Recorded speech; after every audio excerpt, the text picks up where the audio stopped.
What's up, folks? Okay, so we've got ourselves a tournament tonight. I'm hosting, so I'll need to admin some. And I'm going to go ahead and generate bracket, and then I need to go lay down the lay of the land for some folks, because they were not paying attention to some of the things I was saying in the tourney description, so they need to be sure that their opponents actually get the benefit of them not reading the rules.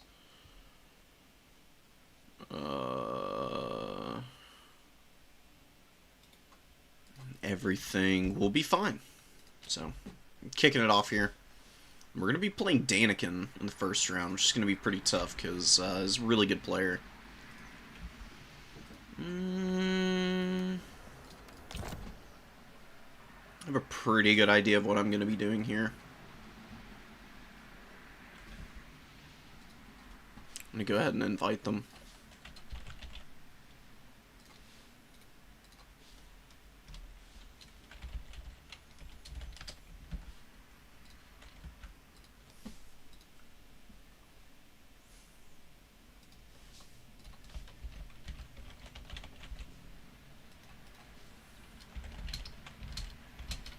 Round one is up.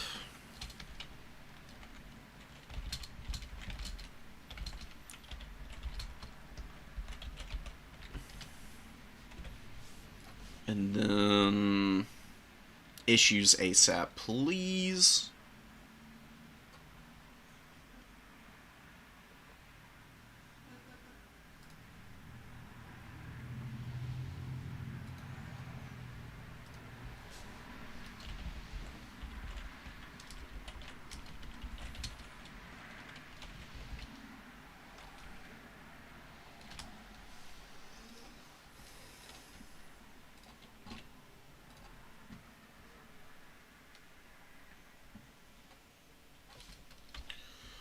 Oh my goodness. Okay, we've already got somebody who didn't check in. There's not a whole lot I can do about that, though, because the entire system will just absolutely lose its shit if I just add them in.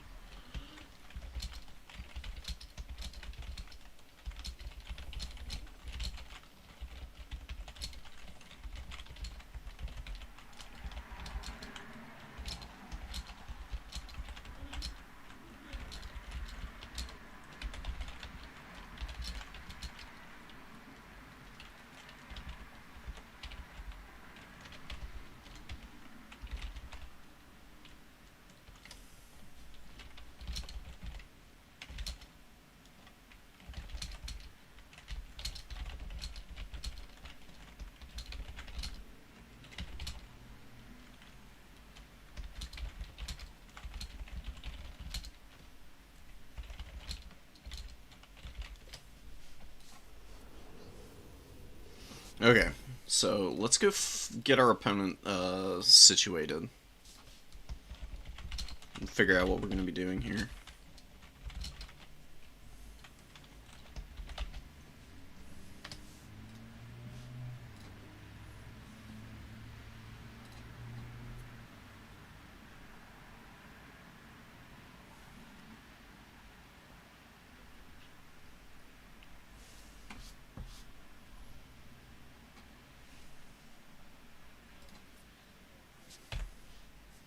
You know what? Bring y'all over while we're doing our picks and bans.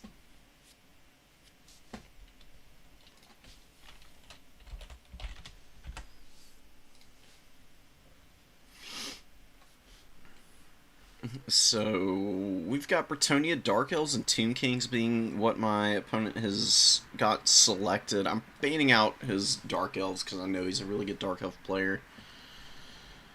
And we're going to play Khorne. We're going to just run it and see how it goes. Khorne has a decent matchup against Bretonnia and Tomb Kings. Yeah, that's about what I was expecting. Okay. So we'll get it flipped over.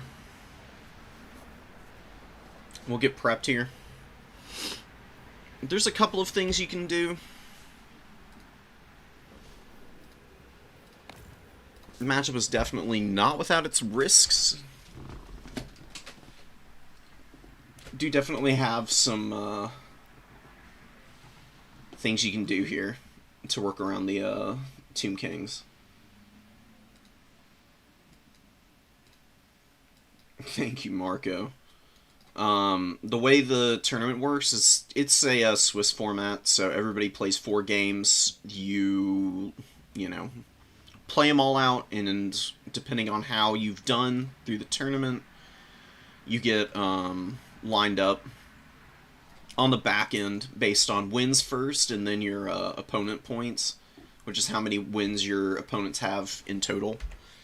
And if you're in the top 4, you advance to top 4, and then you play in semis and potentially finals, depending on how you do there. And that's single elimination. So that's how the tournament system is working today. It's pretty straightforward otherwise. I also want to back out of here for a sec. Give me a minute. We'll go down. You can take a gander at the win rates here. Khorne has a very favorable win rate against the Tomb Kings right now.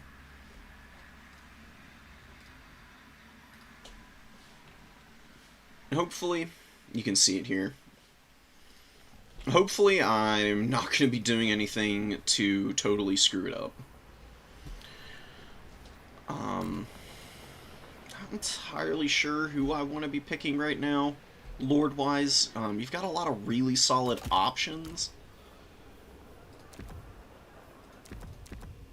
Might be going with this guy.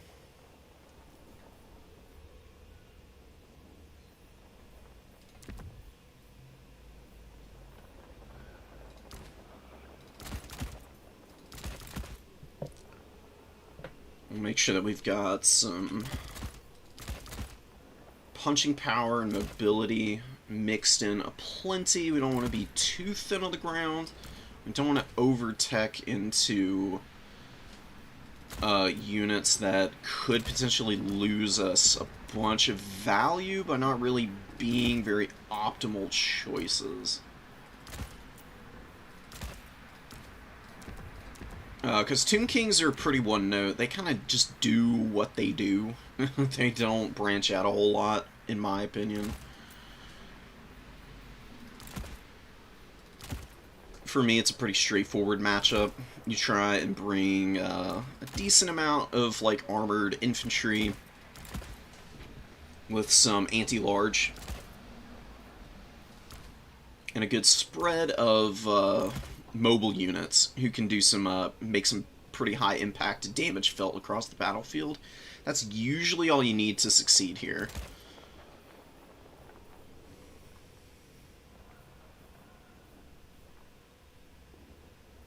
Could bring this guy, probably not gonna. Anything else I need? Maybe another one of these, one of these. And 2, 3, 4, 5, 6, 8, 9.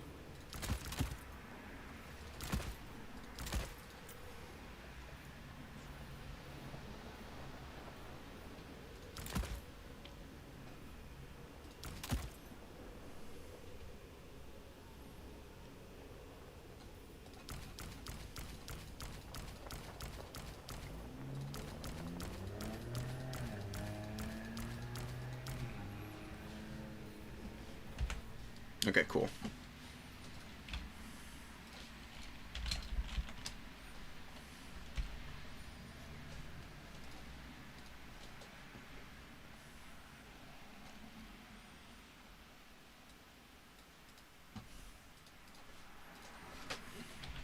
Alright, just checking on some stuff. I'm not entirely sure what map I'm banning here.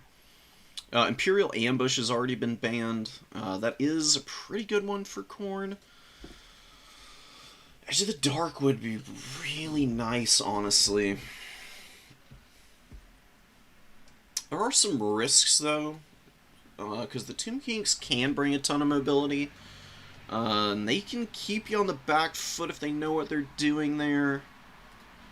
Changer's Madhouse is kind of a brawl map, but it's really open.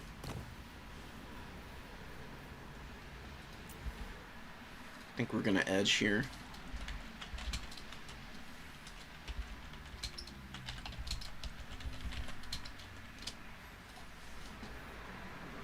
We'll see how this works against the Tomb Kings. There's quite a bit of forest on this map that can facilitate some surrounds, so that you know, the undead don't just get like tons of free value on you as you're trying to like push in and engage.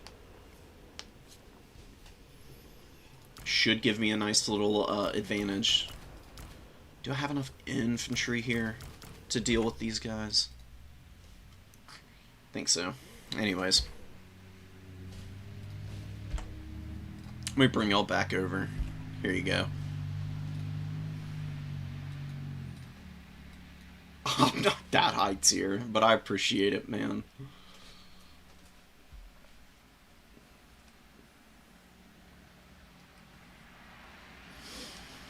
Marco, it's probably just, you'd probably just need time with the game. Like, just some more practice will get you over the hump. Because it's usually not down to micro. Oftentimes I find that determines, like, the difference in how people perform. It's really just, like, knowledge-based. Because this game is so incredibly dense. If you just watch people play enough, take some notes, and get in there and practice a little bit yourself and try to, like, execute some of the fundamental, like, tactics and builds and styles that people typically go for, you'll probably have a lot of success. There's a lot of different strategies that you can utilize. It's generally better to start off as simple as possible until you've like really acclimated, and then you can branch out some more off-meta and experimental strategies. Just keep that in mind.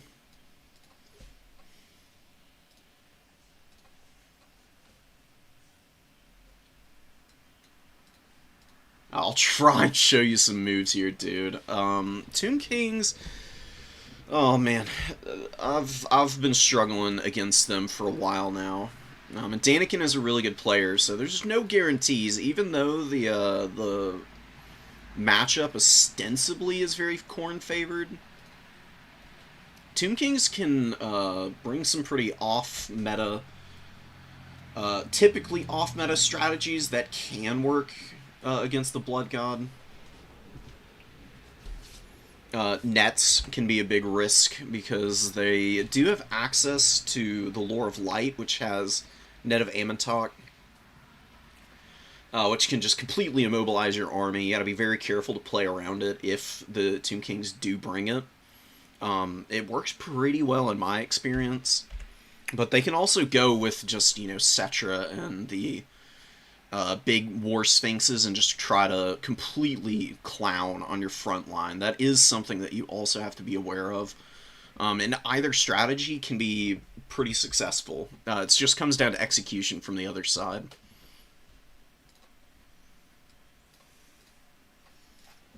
Heard. Well, I'll try to get as many Khorne games in here as possible so you can see what they do and don't do well, because as much as I love Khorne as a faction, they do tend to be a little limited. There's definitely things that you just can't get away with. A lot of good kite factions can really shut down your pressure and really keep you on the back foot, which can be really rough. Daniken's choosing the faction banner for High Queen Khalida, which would be pretty sick to see. You don't see her surfing in on the Necroserpent too often, just because so many of the, or really, I shouldn't say there's so many. There's really only one other like Tomb King's Lord who's like dominating the meta, and that's just Cetra. The War Sphinx is just so powerful right now. People generally just run him, and they use the insane mass and speed on that thing to just bulldoze through your entire front line. because, you know, Tomb Kings have terrible infantry options. They've got... Maybe there's, like, one good one, I guess. Tomb Guard Halberds are pretty solid. Nehakara Warriors can work, as long as your opponent doesn't, you know, have the right kind of tools to counter them. Let's see what we can get done here. We're going for a little bit of a push on the side. We'll keep our Blood Reaper kind of off to the side and push him up through the trees. Can he hide in here? No, you can't.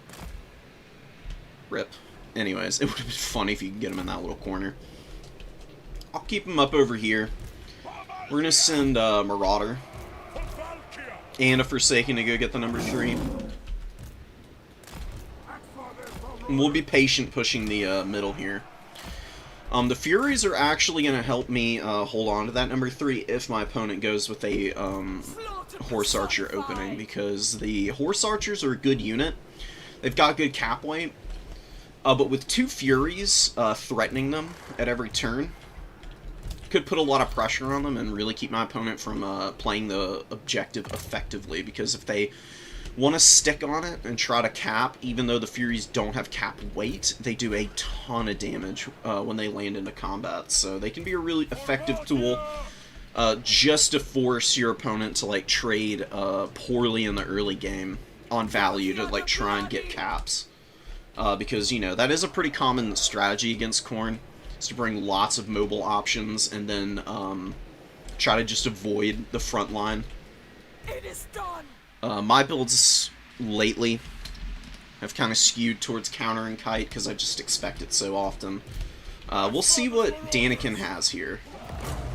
It could be some pretty good stuff. He's got Horse Archers over here, so we're not going to bother with that right now. We're just going to motor units up here. Keep these Minotaurs in the trees. I don't need to do anything too crazy right now. We'll just kind of hide for a minute. Cetra's on the horse, which honestly isn't bad. I've seen him on the horse a lot lately, actually. And it's just all skeletons.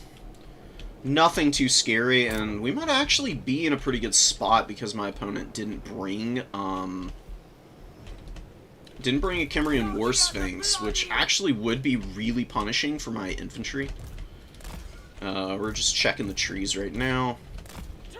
Reposition around the middle. Get over here. Need to play a little bit more actively. Do we need another Minotaur? Honestly, yeah, I think we do, because the Sphinx of Uzkef is going to be a real pain, and we're going to jump out here and cap this point while my opponent is not looking.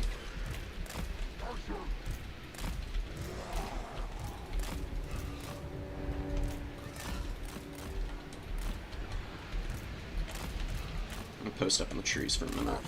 Pull back. Let's keep our infantry here.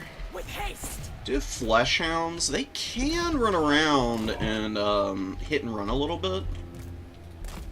My opponent's going to go defensive, so not going to worry about it. Miners are going to overload, and we're going to push the middle a little bit here.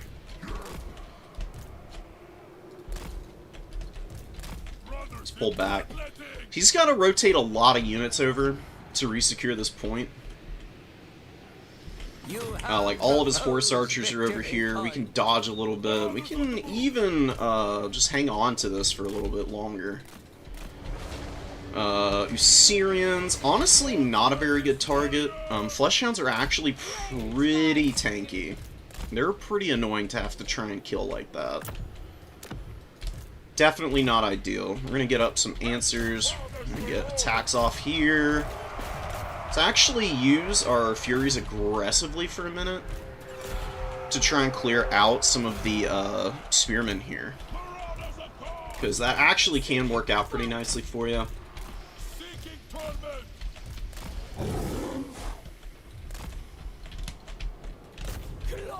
Let's get up in the air with these guys. We've done a lot of damage to these skeletons. We don't want to overcommit here with the Furies, though.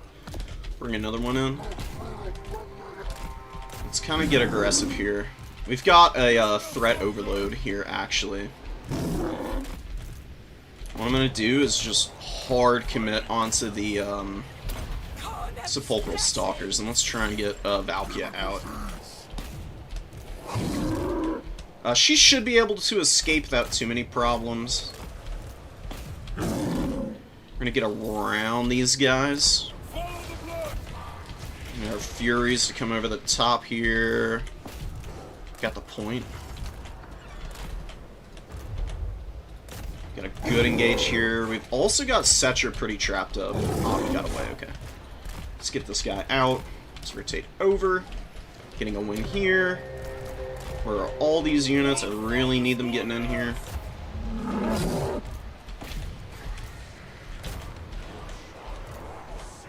Right, we killed a bunch of the horsemen. We're grinding through the front line pretty nicely, and now we can bring infantry over. Alright, let's actually get these Minos out, potentially. Because they are a little trapped up on an awful lot of Garbo.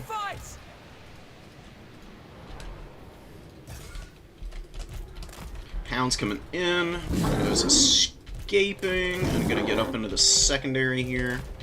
Where they will do much better against horsemen than they will against some of these other targets. And let's help Valkia out here for a minute, because we got Marauders coming in now. Killed all the infantry here. What do I need? Some Corngors. Gonna be a good tool. Let's get away here. Let's keep the pressure up here. Let's rotate around.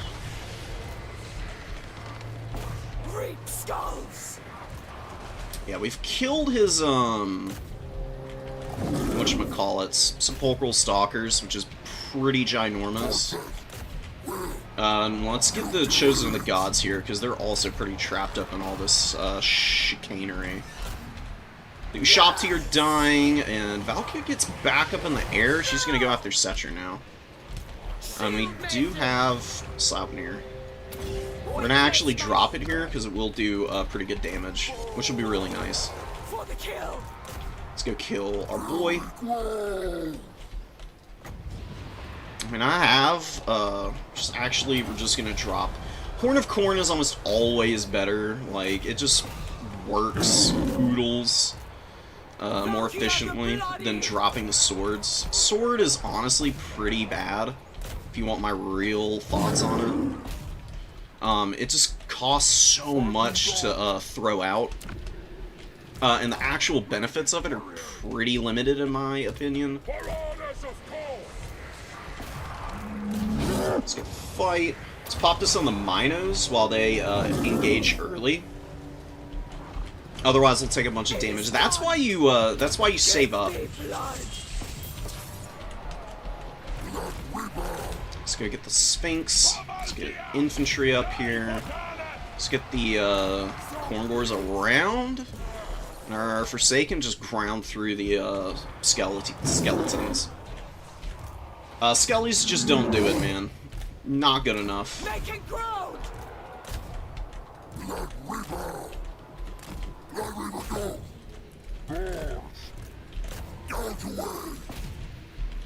Let's get another Fury out here for some support. Come on, can we kill these serpents? Maybe. We're gonna lose both of our Minotaurs here, it looks like. They did really well, though. The fact that they held this long is very nice. We did kill the serpents, which is gigantic. So let's get out of here with the horsemen and drag our opponent's horsemen into the fight.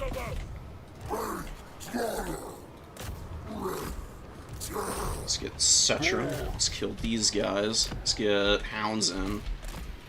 Because they'll be very strong for the late game. Screened out the horsemen. We got our dudes safe. Domination or death. Try and kill these guys here. And we got another Sleipnir, which should clear out the remaining skeleton horsemen. got the win here. I'm gonna get off. I think even if things don't go amazingly here, I think we've won the fights decisively enough that we'll win anyways. Let's just get Valkia out before she goes down.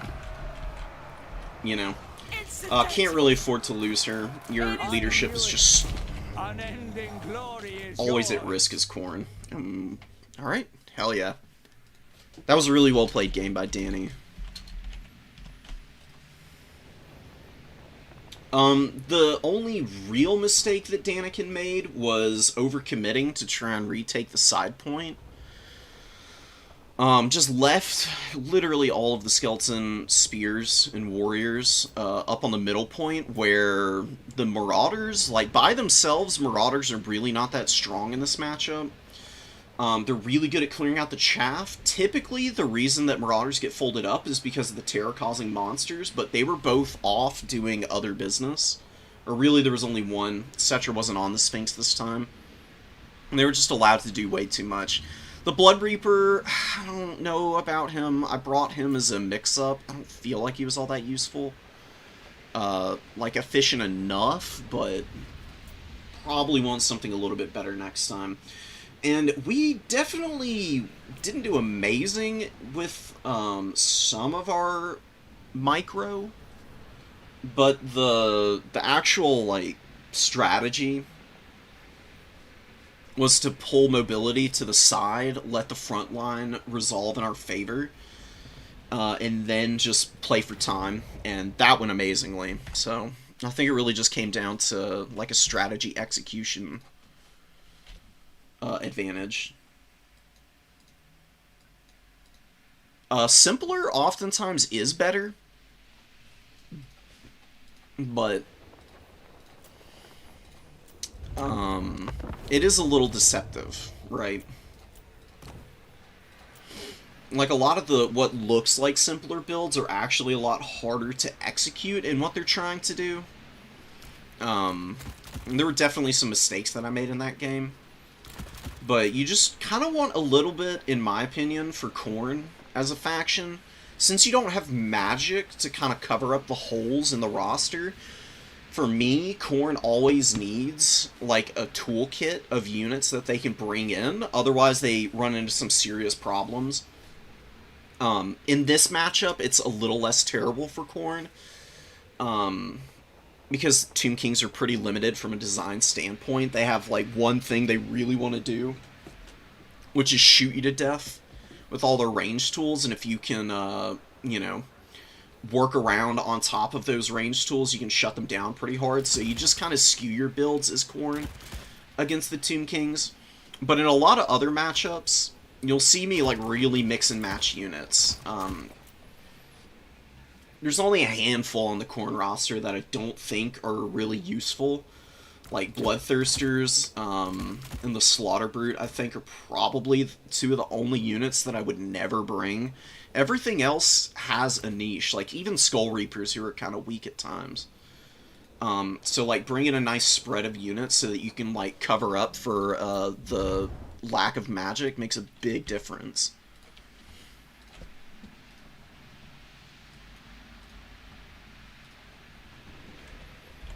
Okay. Let me go check what's going on in bracket.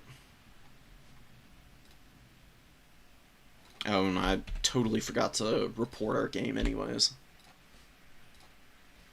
So we got the Khorne win over... where are they? There they are, Tomb Kings.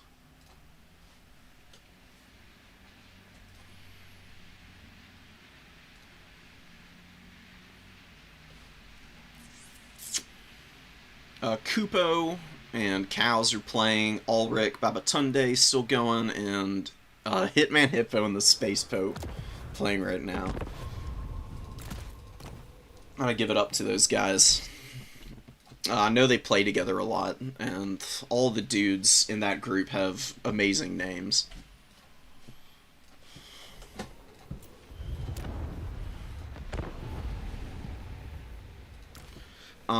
So, I'm going to just talk about the Tomb Kings and Khorne matchup. because like I said, Tomb Kings kind of do they do one thing really well. They don't really deviate from their strategies too often. They either do Cetra on the horse or on the Sphinx. I've been seeing him on the horse a lot lately, because he is an incredible duelist on horseback with quite a bit of HP. He's got some really good spells in the kit, especially for Khorne. Usirian's is pretty good at hitting Marauder Horsemen, even with the spell resistance. And Nero's Incantation of Protection is amazing at nullifying the benefits of having Minotaurs. Because, you know, Minotaurs don't have magic damage, so Nero's with the 40% ward save is kind of crazy. It is only a single target thing, but, you know, Tomb Kings skew pretty heavily into their expensive units. You know, you got, like, Chosen of the Gods at, like, 1350 here. Pretty sure the Eyes of the Desert were in Danny's build as well. There was a Sepulchral Stalker of some type. All of these units here are incredibly expensive. You know, you're talking about, you know, 7,000 of the 9,000 initial funds tied up in a handful of units, basically. So typically, you see them keep one of their key tools in reserve. Against Khorne, you see the Sphinx of Uzkef start out in the beginning army oftentimes because it hits really hard. It's got crazy good stats, you know, magic damage, flaming attacks, all the good stuff, and it can really help protect the Chosen of the Gods. But when the Tomb Kings go with these really expensive monsters, it does leave them with, you know, what you're looking at, like we saw last game, where it's just the chaff infantry. If all you have to do is worry about skeleton warriors, you've got pretty much everything you could ever want as Khorne to really grind through all those. Because baseline Khorne Marauders, as long as their leadership is high enough so that Frenzy is active, they got 44 melee attack, which is actually kind of insane. It's well over the threshold for, like, pummeling these really low-tier chaff units. And they can trade really efficiently over time, just killing all of the skeletons. But if they get hit by the big monsters and they get terror routed, or they get shot up by Chosen of the Gods, Cetra on the Sphinx running over them, that's where they end up being a real liability, and you can fall behind really badly. So, hence the distraction tactics in that last game. Trying to keep them split away from that infantry fight while I got the win there. And just traded evenly elsewhere, and then was able to, like, support up to the front where all of my mobility was kind of losing steam. Was great for me because I could bring in horsemen behind all the infantry. I had halberds up at that point with the Khorngors, who that's probably one of their best matchups. Khorngors can kill skeleton warriors if they need to. They kill all of the Tomb King's mobility. They're excellent against big monsters, and if they get on top of the Chosen of the Gods, or the Eyes of the Desert, or the Necropolis Knights, they just absolutely buzzsaw through those units because of the halberds, dude. I mean, they've just got an amazing bonus versus large.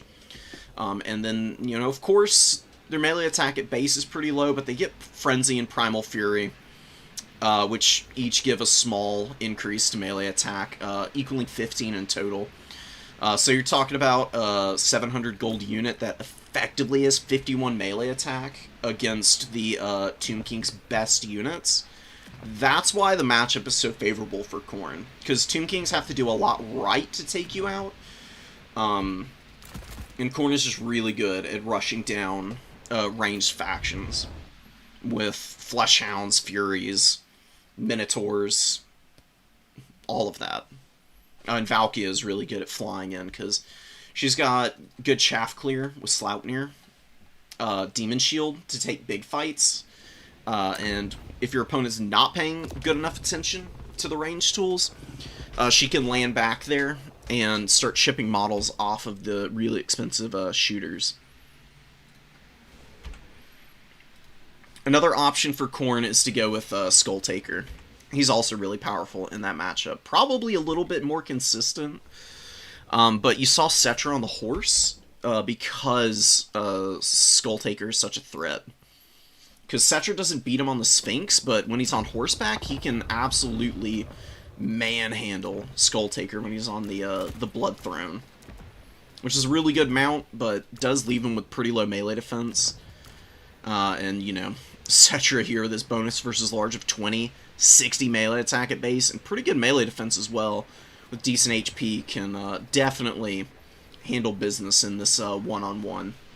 Which can leave you a little thin, because Skull Taker's pretty expensive. Valkia is a more economic option.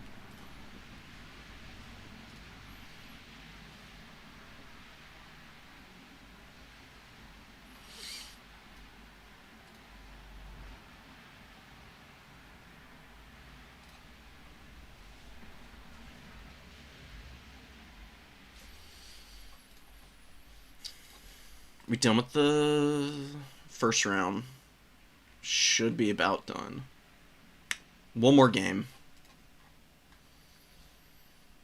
So other first round winners, Sampo won, Blitzer won, Cal's got a win, which is nice, and Hitman Hippo, I think I already mentioned him, getting a win. Between Ulrich and Babatunde, I don't know if I've ever seen Babatunde play.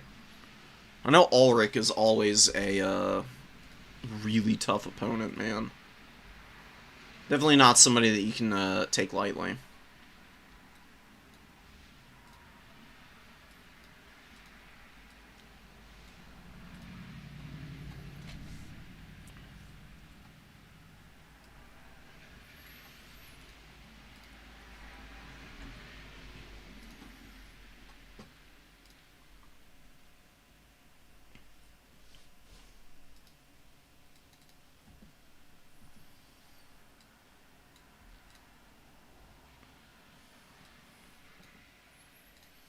Tomb Kings are pretty unforgiving on the positioning, Daniken, so it wasn't a bad call per se, it's just not something that Tomb Kings get away with, like other factions, unfortunately.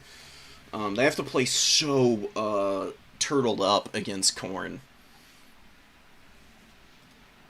Tomb Kings win it by just forcing Khorne into them before Khorne is either A, really built up, or B, they just do a ton of value trading from range before Khorne's front line is able to make contact with skeletons. So just play for time there as best you can. It's a little more difficult for the Tomb Kings than, say, like Dark Elves. Like, that's why I banned Dark Elves against Khorne, because it's just not nearly as good of a matchup.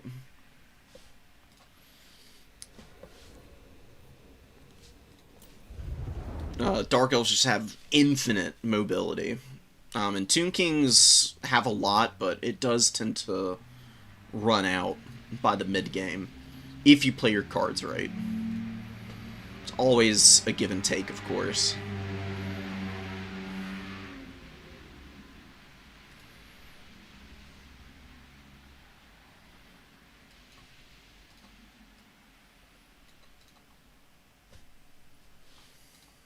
Hopefully we get a chance to play some Kislev. Because that's one of my other factions. Warriors of Chaos is the other. Cool. Can advance bracket. Hell yeah. Okay, so it's me and Sampo. Sampo's been going pretty crazy. Last season won, I think, 2 or 3, maybe more tournaments. It's obviously been beating a lot of top-level people. I've never actually played them, though, so see about it.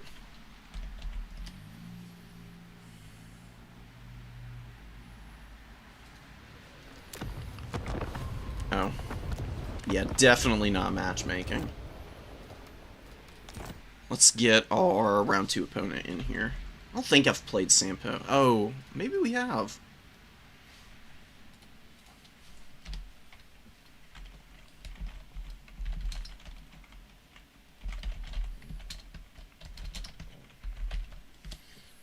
Okay, so our opponent has Dark Elves as well. Probably who I ban out again. I think that's Chaos Dwarves. And Kislev is mixed in here. Damn. Maybe we ban Chaos Dwarves. I'm usually fine playing into Chaos Dowie. They really don't give me too many fits. I mean, they've been a pretty bad matchup for Khorne, but we can always play somebody else. Kislev's not doing that well either, though. I don't know. We'll figure it out. Let's just get in here and get our picks and bans going.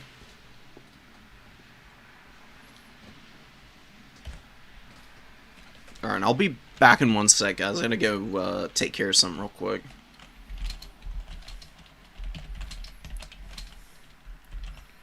Just letting my opponent know.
I'm back.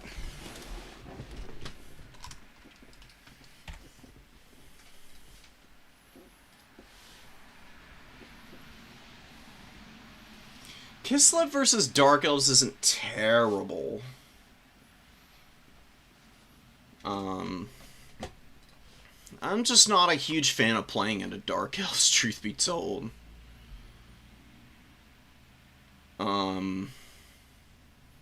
Dark Elves usually just go like Mega Kite, which, you know, I don't mind playing against, but it does get pretty tiring after a while. Because it's a pretty popular strategy.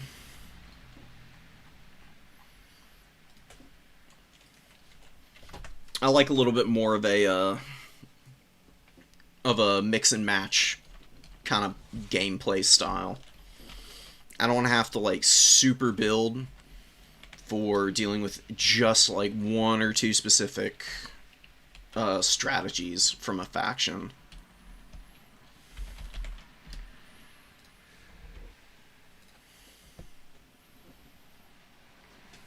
So what were his factions again? I gotta check real quick. Stark Elves, Kislev, Chaos Dwarves.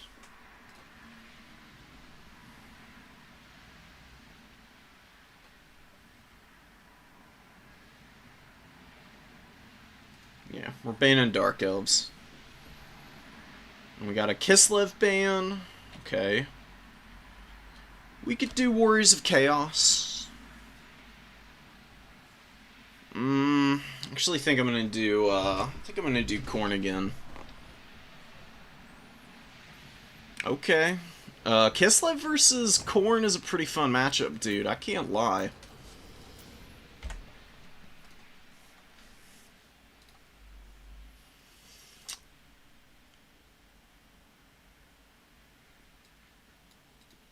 Oh, and, damn.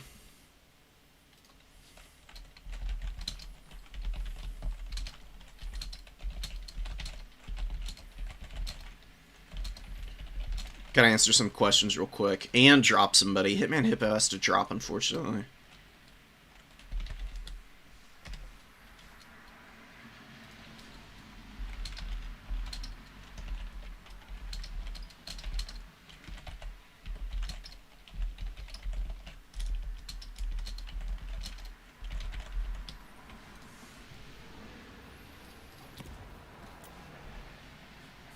Alright, we will do map bans next.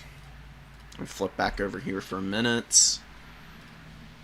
And let's refer back to the tournament description, because I forget what maps I've put in every single time. Oh, jeez. Okay.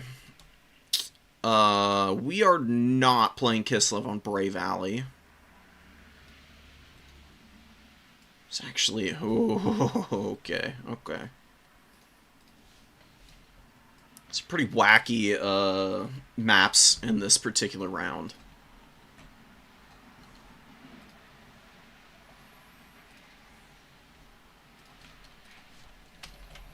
I think, am I... give me a sec, guys. I always get scattered like this during tournaments. I am top of bracket, so I ban the map, right? Yeah, okay. So we're banning Brave Valley. That map would be absolutely terrible for this matchup. No way I'm dealing with it. We're going to go with something a little bit more refined here.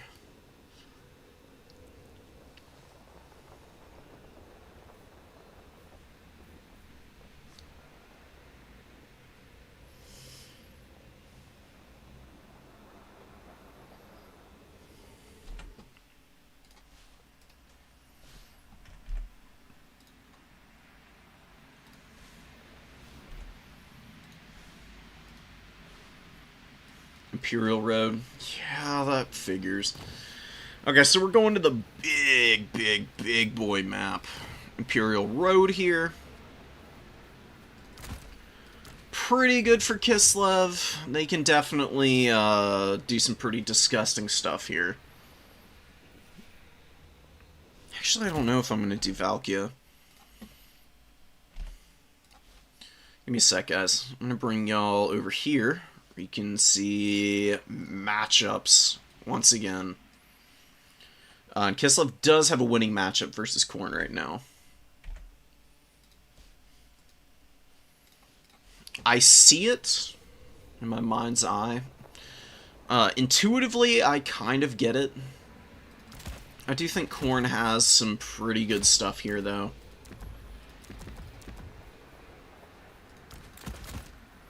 You can definitely flip this around on its head.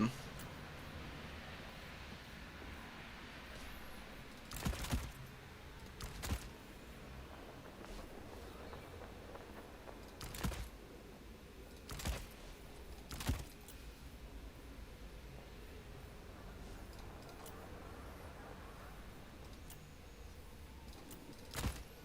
of these, and yeah.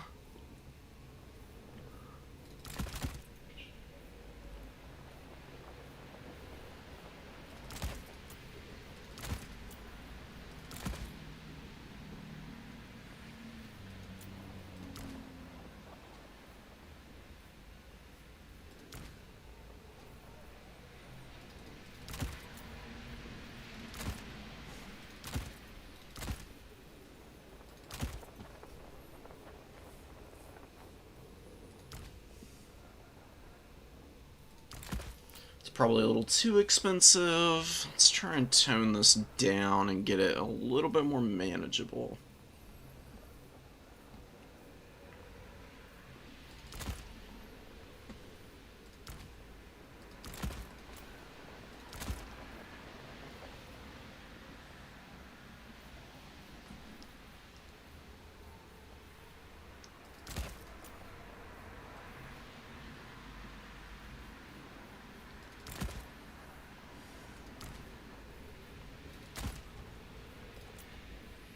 gonna bring something that's a little bit...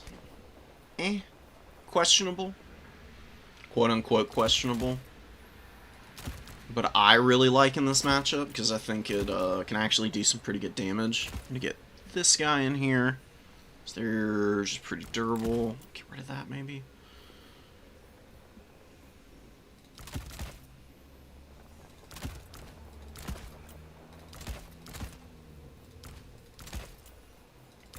Actually gonna flip this around. Okay, so we've got these guys in here. Got a little bit of this. Maybe one of these.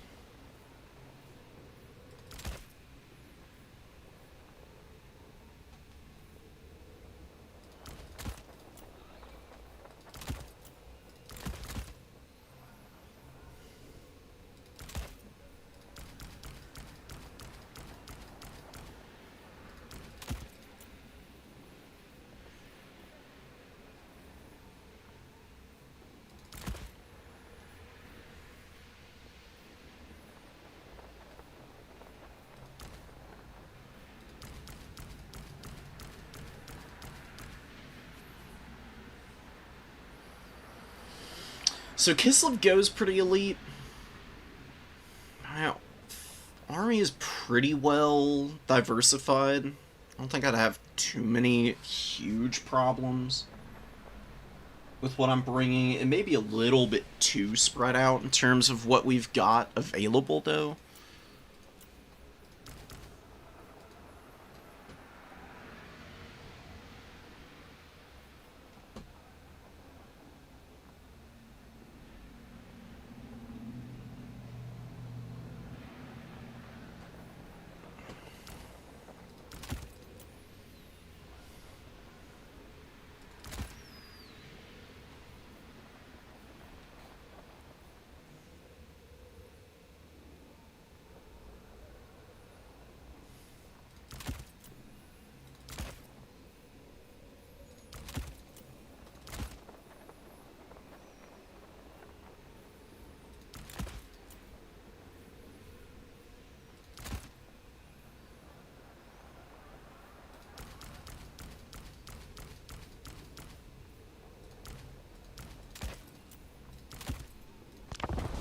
Okay, this is a little different from what I normally do against Kislev, but I think it'll be an interesting experiment, so to speak.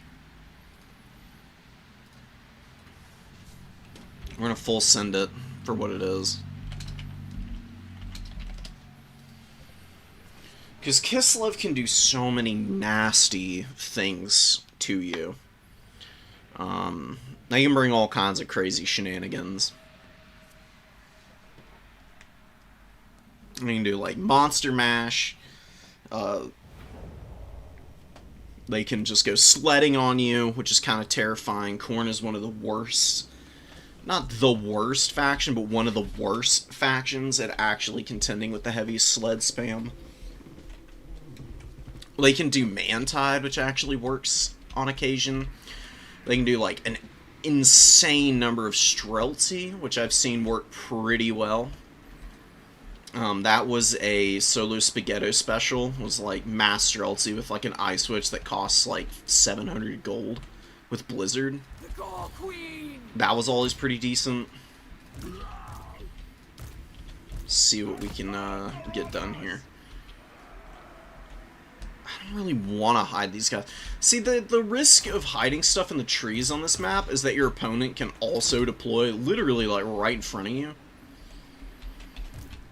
If you didn't go for a big Vanguard, you can actually end up in a really ugly position just because your opponent called you out.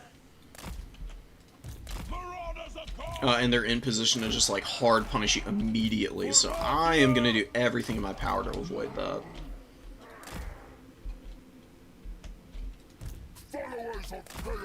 And we're going to slow push a Chaos Warrior around the outside here. Battle hungry. This needs to go off Fire at Will. I'm actually going to put these guys in group together.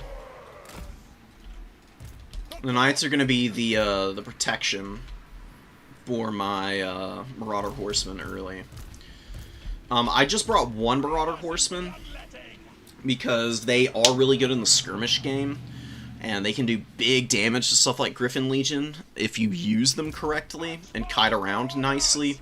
They're very vulnerable to Little Grom and Horse Archers, though, so they can get just massacred. That's why I only brought one.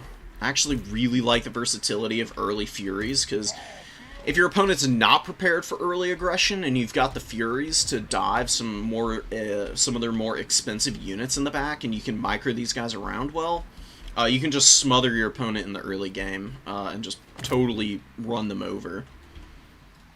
But if they go with a more well-balanced build, and you can't just hard rush them, you can just keep the Furies back and wait while you build up a little bit more infantry and mobility, and then dive in. And it'll be functionally about the same. It's a little different from how a lot of people approach building Khorne armies, but this is just my personal flavor. Most dudes just go with like full infantry press, or they go full kite, and I do a little bit of a blend of both.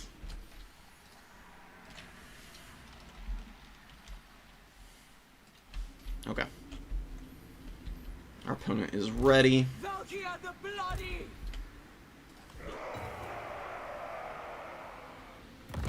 Taking action! Yep, there's the white war sleds. There's double dude.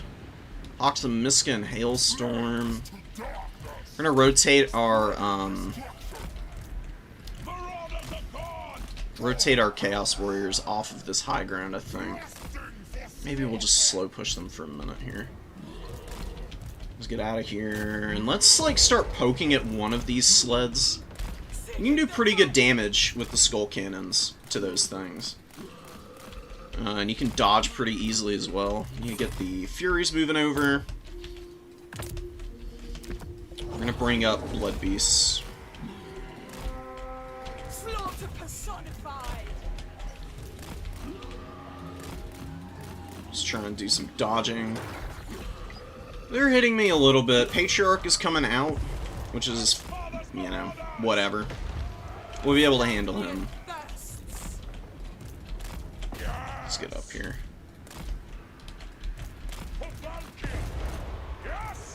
Our infantry is a little bit better than what my opponent has, so I think we can actually maybe play a little bit aggro against him.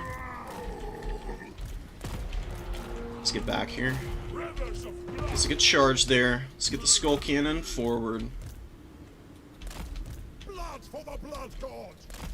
Let's go for a flank overload a little bit. They're gonna be trying to, like, run me over with all their big monsters, which is a little scary. That just is what it is. We got our pressure coming in on the flank, and we're gonna get another Blood Beast out and fly overhead with our Furies. Send the Blood Beast over. Yeah, pull back. Shoot here. We can start killing models on the War Sled, which would be really nice in a minute. Let's keep these guys here. Dive in for a sec.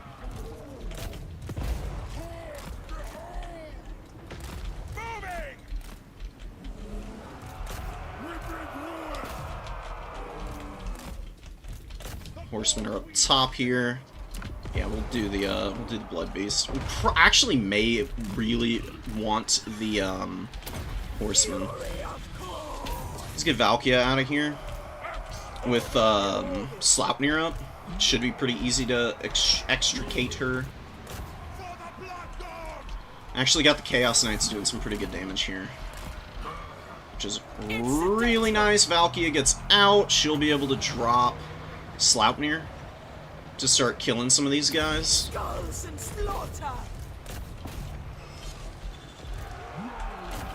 Got a massive punish on those guys there. Bit of a whiff from the skull cannon. Let's actually go after the Patriarch. Let's get another horseman up. Go get those guys. Alright, these Furies are going to get folded up here. That's okay, though. Because we've actually killed a lot of his Kossars already. I mean, some of them are just, like, straight up dead right now. Actually, in fact, like, all of them are straight up dead. Our horsemen are also struggling, but I think we've gotten a good enough engagement that we're gonna be just fine here. One of your units has been destroyed. Flesh hounds? Probably not. Horns of war. Visit destruction. These are Griffin Legion here that we need to kill, so let's kill the Griffin Legion. Oh my goodness, this fight is so split up, I can't get my Horn of Corn in a good spot. I think that's good enough, though.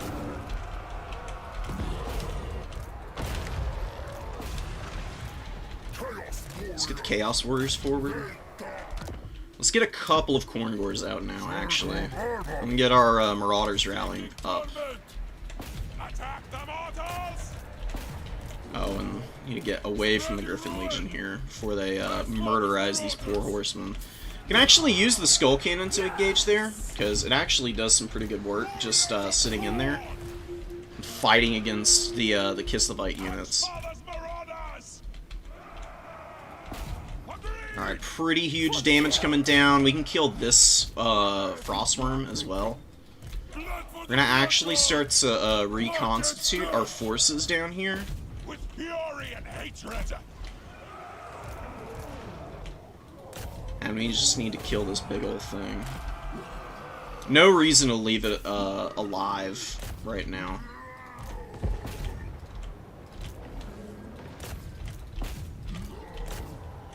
Marauders of Corn!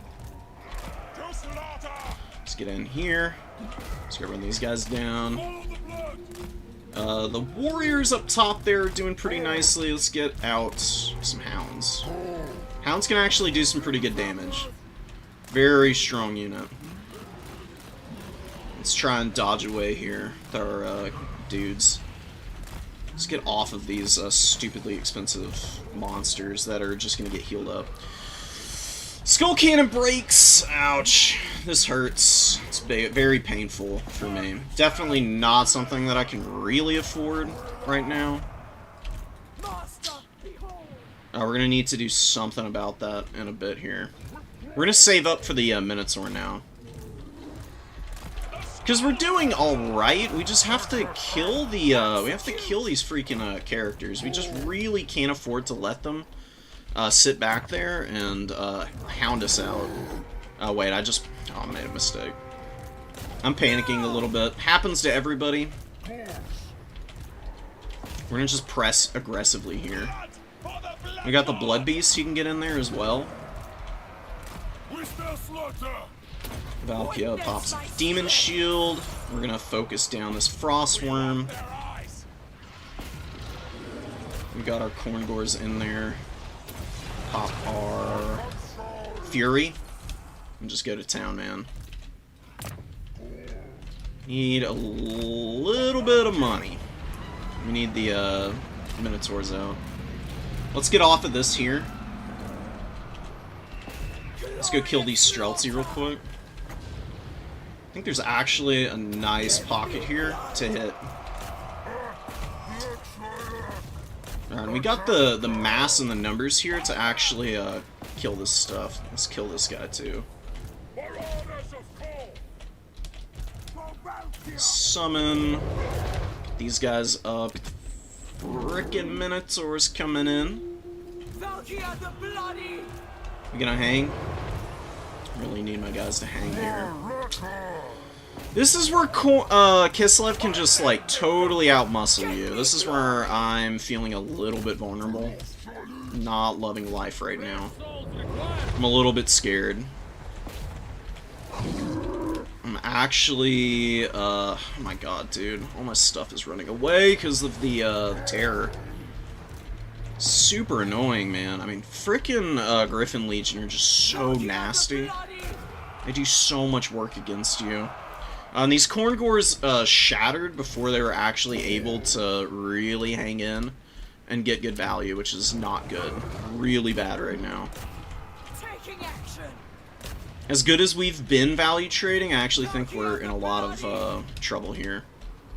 We've got not that much left on the field right now. These Corngors are going to get in here. They're going to try and kill this. Valkia the Bloody! Come on, Valkia. God damn it, man. I think we went a little too deep and just ran out of time at the worst possible moment. Yeah, Kislev's just gonna slow push out here and just run us over. How'd the Corngors do? Wow, they were terrible. Oh my god. This is why I don't typically bring them. I'm feeling pretty justified in that decision after watching them just totally flub it here. Yeah, and the Hawks and Miska is screwing me up too. Okay. There is only defeat. That sucks. It's okay though. That was really well played by my opponent. One Skull Cannon, it was alright. I think what I really needed here was the Hellforged Bellowers.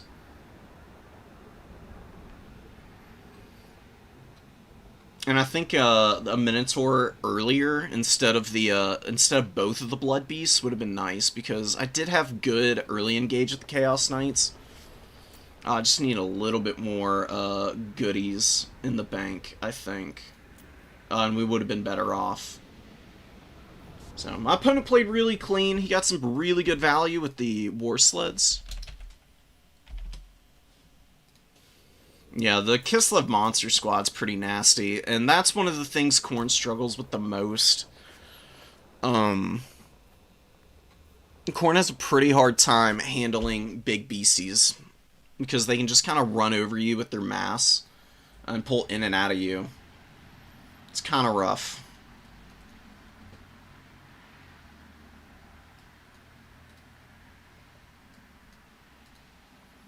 The Hellforged Bellowers is better than a standard Skull Cannon. It would have been able to really poke down his infantry and force more frantic engagements from the Monster Squad, which I could have punished a lot better, so I think I would just go for that next time. Because he didn't bring a Little Grom. Little Grom can beat up the Hellforged Bellowers a little bit, but if your opponent doesn't have that, then this artillery piece just absolutely dominates their entire army.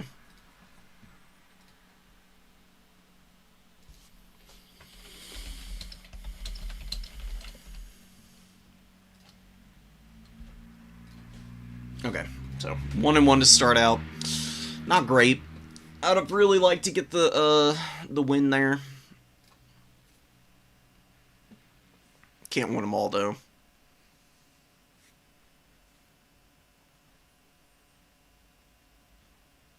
Who else dropped?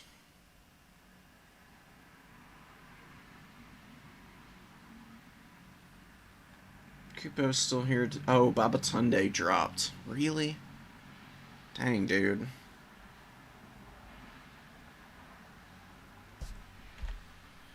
I just noticed that. That's rough. It's okay, though. I just really prefer if people tell me ahead of time.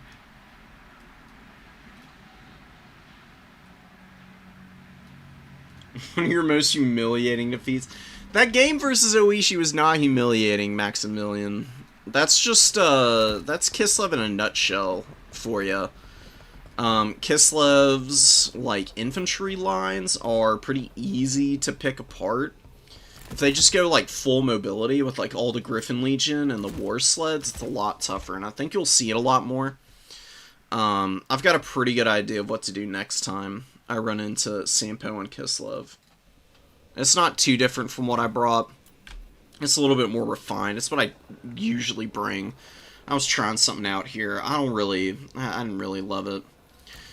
Corngors just don't get work done, dude. They just seem really bad. I would just rather have Forsaken. Because the Corngors are super vulnerable to shooting. They just get run over by bigger stuff, and they're terror routed, and then they rout before their ability even goes off, so it's like kind of pointless to have. Bloodletter's probably a little bit stronger. Because my one Bloodletter actually did pretty good in that match. I think I'd just bring more of them for the infantry corps. And, like I said, bring out the Minotaur early. I'll just go ahead and build the army that I'm going to bring next time, I think. There's no reason to play coy.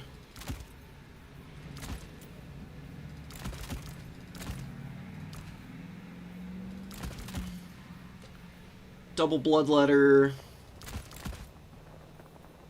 2 Furies. Maybe just 1 Fury. Bring a second one out later.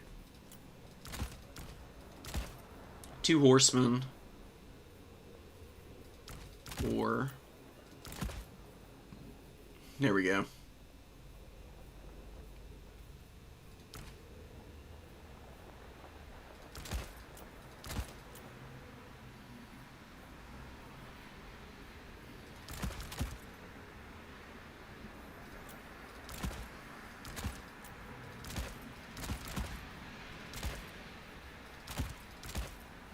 I really like Blood Beasts.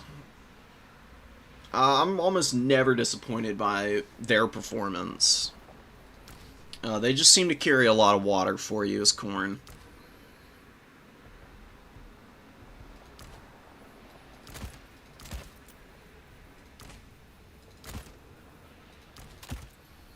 One more Marauder. I mean, I am honestly kind of a fan of Chaos Knights.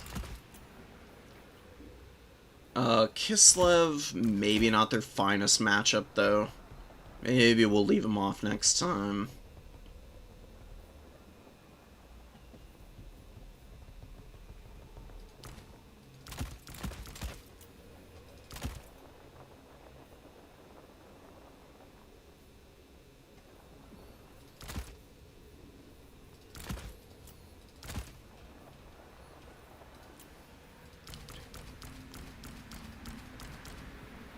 We're gonna do this next time. This is my opening. We'll get everything else in behind. And we just go, like, mega sicko mode against Kislev. And we even bring the Chaos Knights, because why not?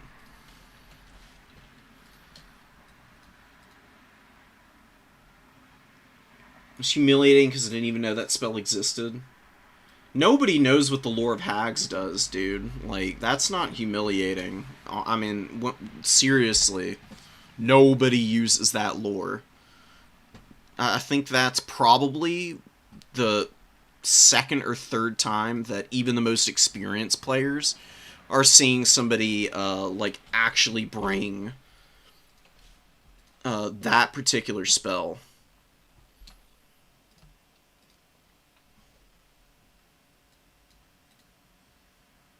Kislev blobs are so unfun to fight, man. It was so much worse previously, too, because they had infinite heals with the Patriarchs, which was really dumb. Because they had that item that gave them a 0.10 AoE heal. It was uncapped, and they would just sit in a blob on point for the entire game, and you could never interact with them. You literally either had shooting that could kill the monsters and the Patriarchs, or you didn't, and you just auto-lost. It was really silly. I'm so happy that it's kind of done and over with. Because it was more frustrating and more uninteractive than, you know, scrapping against, like, full Kislev Kite, which is already strong enough. You know, I want single entities to be powerful. Just don't want to see the literal sit in a blob and never move kind of stuff. Because it works for vampire counts because they have holes in the rest of the roster that can be worked around. Kislev is replete with everything. They didn't also need to be good at that too.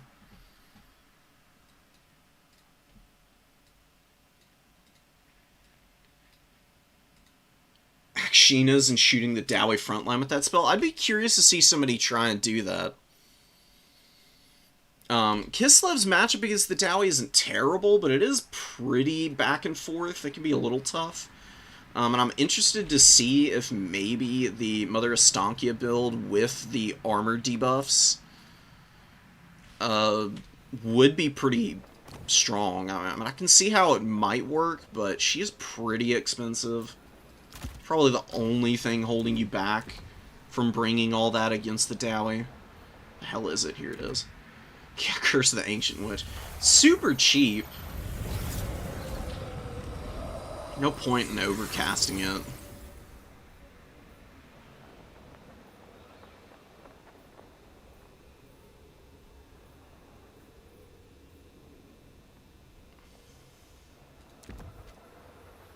Yeah, sure. Hey, I mean, I guess if you're cutting most of these abilities, then she's actually fairly affordable. Fury of the Land. Oh, it's not passive. That's only an imbuement.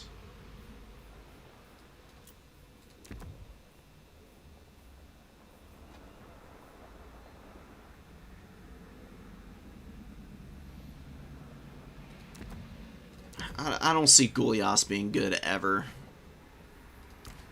This is pretty affordable for fighting against the dwarves. She might need a Patriarch behind that. In case your opponent brings a cannon and they actually hit her. Yeah, exactly. It's a corpse cart blob, but 75 speed instead of 20.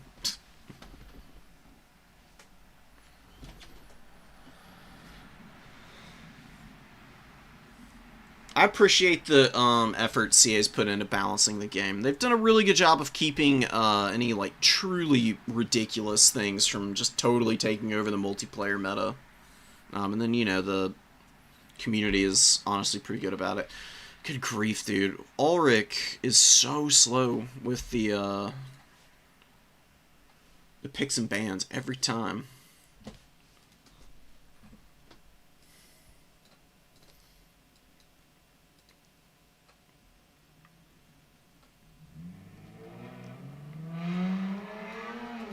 It almost worked. You could probably pull it off, Marco. Just a little bit more practice and time. You'd be able to do it, I'm sure.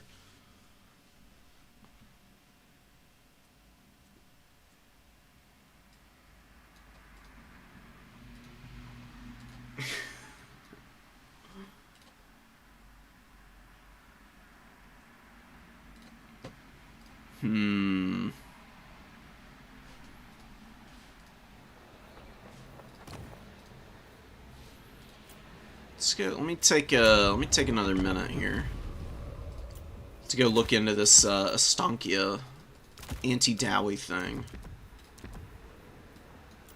So, I mean, you can cut like everything. Spirit Bearer may be good for punishing blobs. It would actually be pretty nice, because then you can bring Zargard. I don't have great melee attack. Yeah, probably not for facilitating Zargard going in.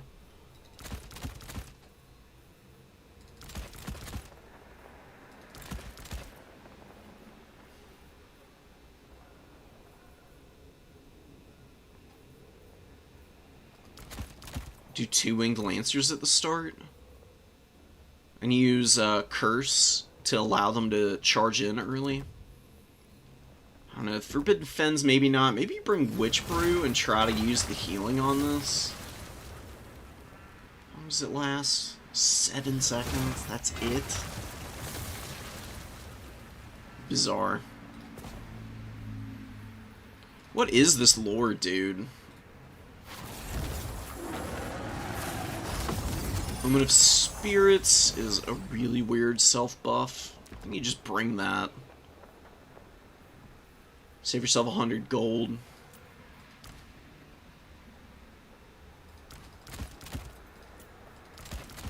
Do some of these guys. Couple great weapons. Brawlers.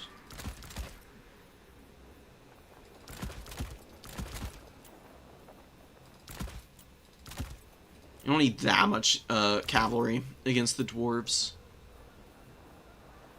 Going for infantry is usually a pretty good idea. Get a couple of those guys. Maybe a couple dervishes. And 1,600 left.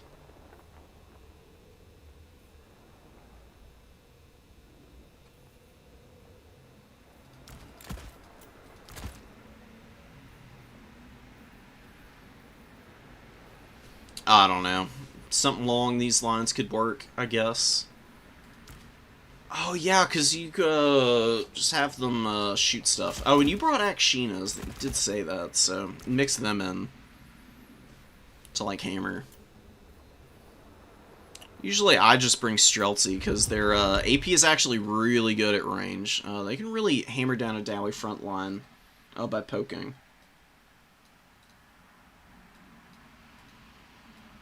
Yeah, you pick 3 factions and you ban 1, and then you pick from the remaining 2. Oh, the Pack Trap. Pack Trap is good. Lasts only 10 seconds. Flyers can be a little hard to hit in the air with bow units because they stagger really weird.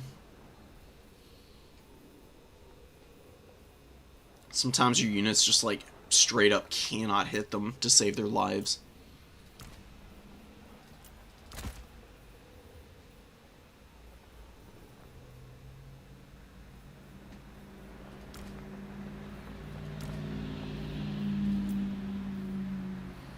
Does a Patriarch do? Probably nothing. I don't really need the healing for this army.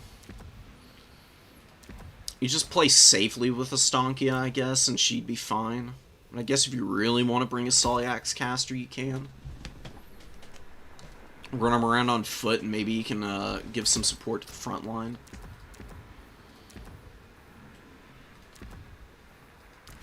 Run him up with, like, a Zargar Great Weapon, maybe.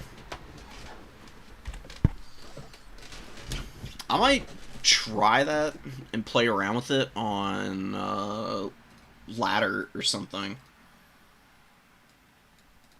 It's crazy how the only direct damage spell in the lore can't benefit from Spell Mastery Overcast. That's very true. It's a little silly, right? And it's not like Spell Mastery is even all that great for any of these other things. Because if I'm not mistaken, it's not going to increase the duration on the Rampage. It would just increase the effects, which is not that useful. Like, the Rampage is the only important part of the equation when it comes to Malediction of Madness for the most part. Like, the melee attack is nice, but the weapon strength is kind of superfluous.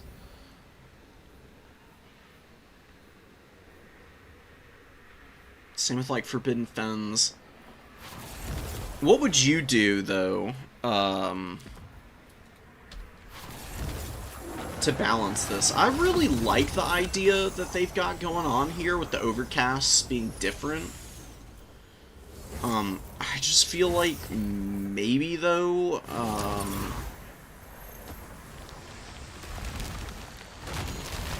maybe they should just have a toggle where you can swap the spell effects, and then they don't mutually exclude themselves from being used in tandem. Because it is really silly that Omen of Spirits can't be used to then cast Vengeance of Spirits. Like, that's really the only time you'd want to use those two in tandem.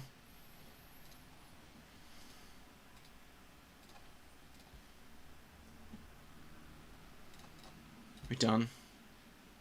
Okay, we're finally good.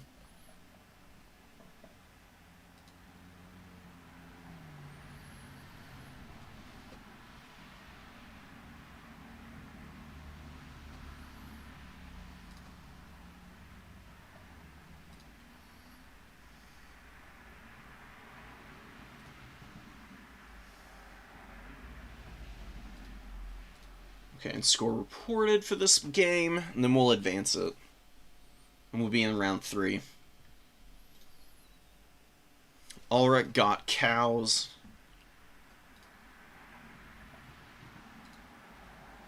We advance.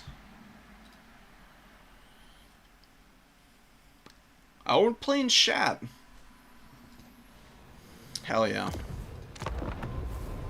I keep going to ranked matchmaking, dude. Force a habit. That's what I play more than anything. I don't actually play in tournaments all that much right now. As much as I want to, I don't always have time for it. Just because they take so long. Ranked matchmaking is a little bit easier to get in and out of from a, work and schedule perspective. So I can usually get in a handful of games before I have to go back to doing other stuff. A whole tournament is just on another level, man. Like, I've got a very flexible schedule, but not for just, like not 8 hours, like 4 or 5 hours of the day, though,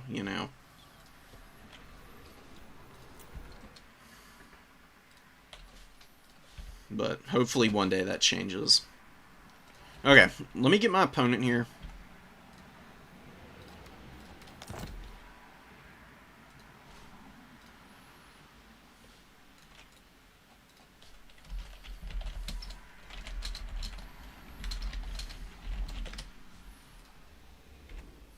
If we get a win here, we've got a good chance of top 4.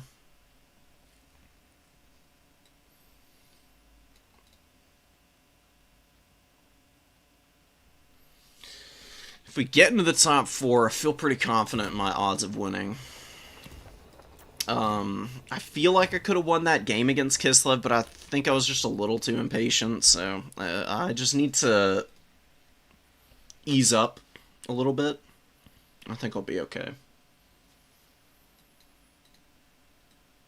That's what I was thinking, Max, where Manfred can flop the lures that he's got active. They could do that, but it can just be the different effects for the spells. Because then I think the Lore of Hags would have the flexibility to do some very odd, different kind of spellcasting shenanigans. Which would be pretty nice.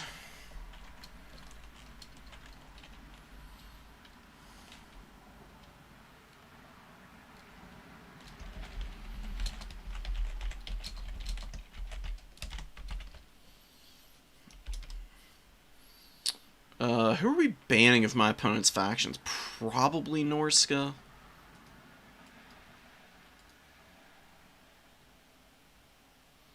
Although maybe Lizardmen are what we ban.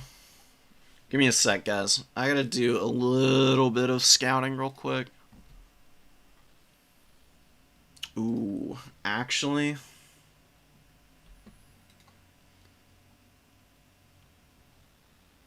yeah, I know what we're banning. Okay.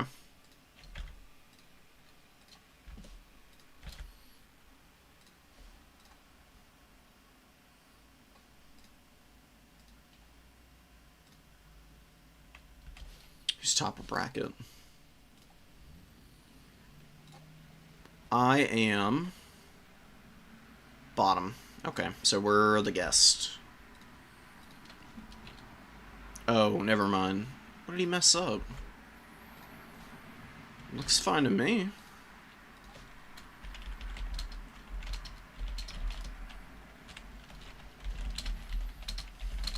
Alright, ready when he is. Boom. Banning Lizardmen. Ain't no way I'm playing the Lizards right now. All of my factions are weak to them. Do we play Kislev? Let's play some Kislev. See if we can make it happen. Against Nurgle, honestly not a bad matchup for Kislev. Could do a stonky shenanigans, I guess. I don't think I'm gonna. I am gonna be going for a different build more than likely.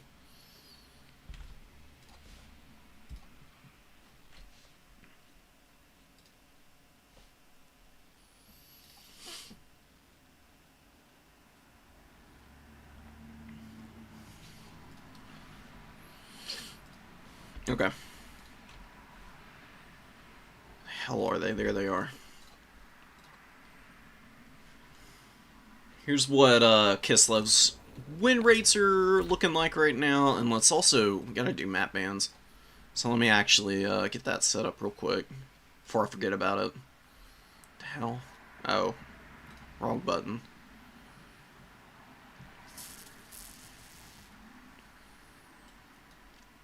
Proving Grounds, Geyser Bluff, and Bordelot. And our opponent bans, I don't know yet. Map ban.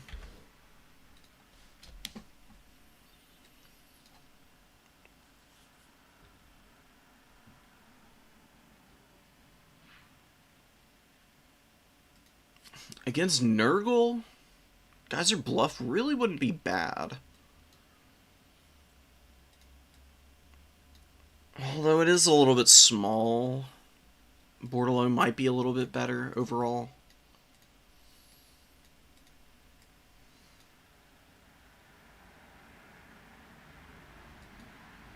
We'll see.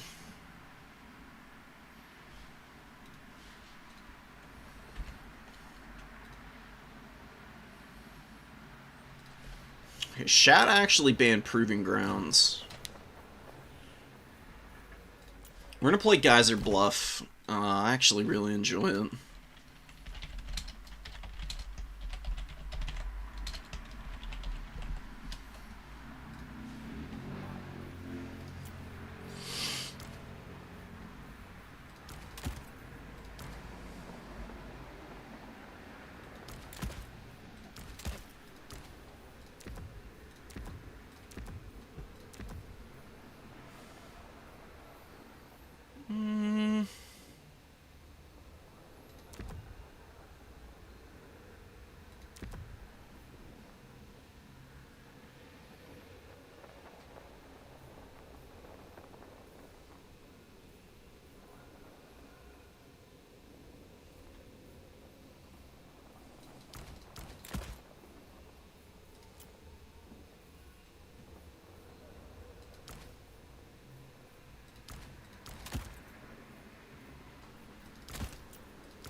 Okay, we're bringing something that I would never normally bring.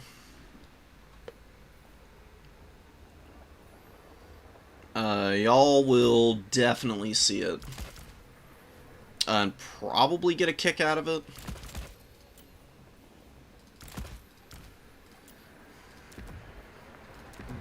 Typically speaking, it's one that I think is absolutely garbo, but can work really nicely in the right matchups. I think this is probably one of the matchups where it does actually work for a change.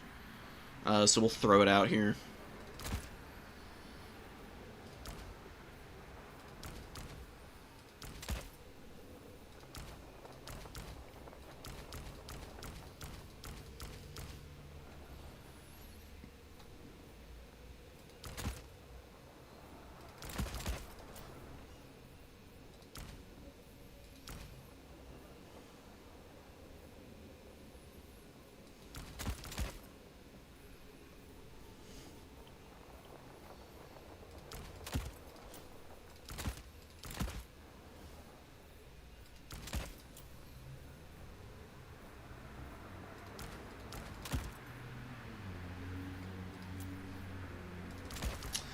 I'm being a little discerning here with my army picks. I'm taking a little bit longer than I normally do.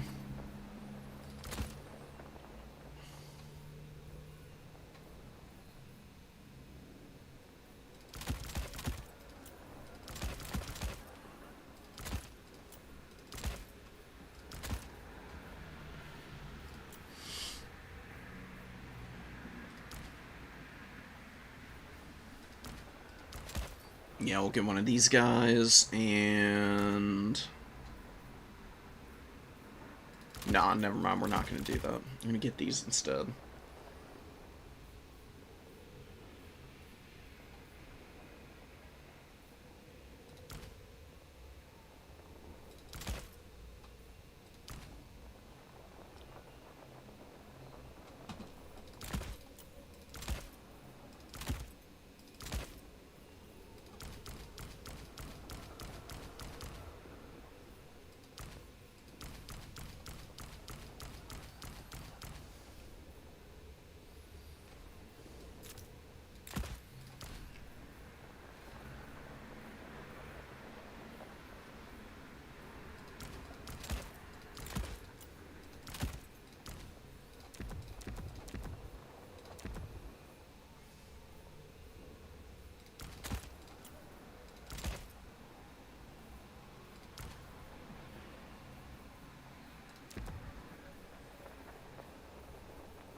Okay, here we go.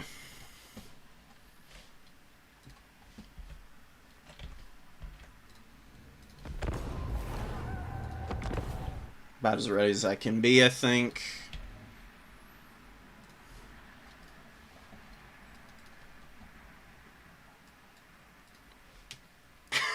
I want to see. Nah, this is what I do all the time. What are you talking about? I'm constantly experimenting with terrible units.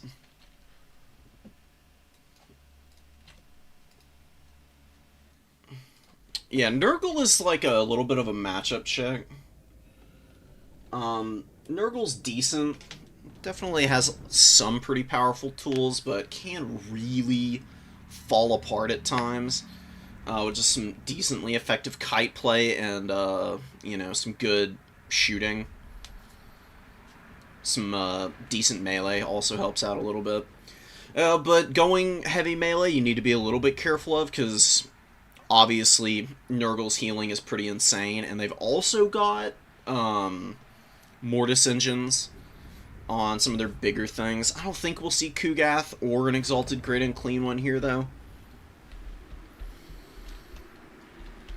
So I think we would be fairly safe from that, but you just never know, man. Comrades of the bear! Drusilla! Drusilla! Ready! Warrior and leader! Triple Legion! Drusilla! Horse archers! This guy's gonna sit back here. I brought restock. We fight for Ursan! The goal is to use Little Grom to delete my opponent's army, basically. Little Grom is gross, super powerful. I love it. It's one of my favorite artillery pieces in the game.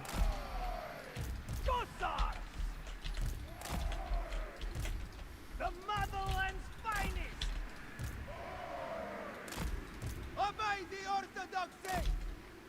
Oh, we need to get very skinny because Soul Grinders will hammer us pretty badly. Let's do this. Griffin Legion probably going to take the number 3, but the idea is the Horse Archers go and get the number 2, and then we rotate around to the number 3. And we work out our strategies from that point on. Defender of Kislev! Preferably just staying back at range and value trading against our opponent, which we should win in. I brought a Frost Maiden with my favorite spell in the game right now, honestly. Yeah, there's Marauders, Chaos Nurgle, Warriors. No matter your weapon, use it well, for failure does not warrant second chances. Okay, good to know, bud. Ready for battle. Very wise. Taking point. Griffin Legion are gonna get here. We got just a lot of Marauders. What are these? Hero Squad? Yeah, Kazik, Exalted Hero, and the Chaos Lord. We have a victory point. Keep it from the foe. They can definitely get in on our artillery piece. What I'm gonna do is bring the Oath Brothers of Tor out, since they're on the field. Attack! Wow, that's the first time in a while I've seen Little Grom whiff that badly. Follow the bell. Obey the Poke. orthodoxy! Keep pounding away. There we go. That's a shot to be happy about. Let's hit the Noxbringer now. It's getting in range. Follow me. The motherland's finest! Kislev sends us forth. Moving. Kislev. Moving. These guys are going to be my flank. With honor! I don't know what happened to my shot. I feel like it didn't actually hit anything. Let's get these guys in now. We hit them? Yeah, we got a nice shot there. Horse archers. Attack, comrades. Send these guys in, actually. These guys are going to position here. We're going to pull back a little bit here. Let's go get in on our Nurgle opponent as they're sending their units in to just kind of get smacked up right now. I think I'm going to be okay. Just need to play the mobile game, and we'll be fine. Let's pull back here. Really good shooting going on here. Let's keep shooting these marauders. Let's get these guys. Always countercharge Furies, pretty much. They get absolutely owned if you do that. They're very flimsy otherwise. Come on, guys, get the hell out of here. We'll turn around and charge these guys down. Let's get in there. Let's just hang in, actually. So the Pestigors got us there a little bit, but I think we're going to be okay. We're going to send the Oath Brothers around. Drugina is going to go poke this guy. Horse Archers we're going to use against Pesties. Should be a pretty good engagement. You get bodies up on the point. Turn these guys around. Let's get over here. Let's get our Griffin Legion out now. Let's get another Griffin Legion on the field. Because they're just going to totally overwhelm my opponent. They're an insane unit. They just don't care about anything. Cut them down! Alright, this Pestigore is almost dead. The armored Kossars are still hanging in. We're still getting a little bit of damage on these guys. Let's try and triangulate some fire here.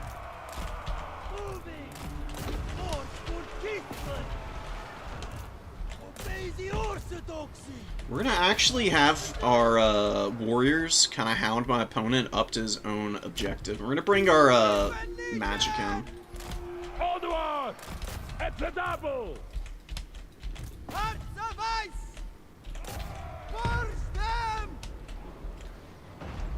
Beautiful damage, man. Oh my goodness.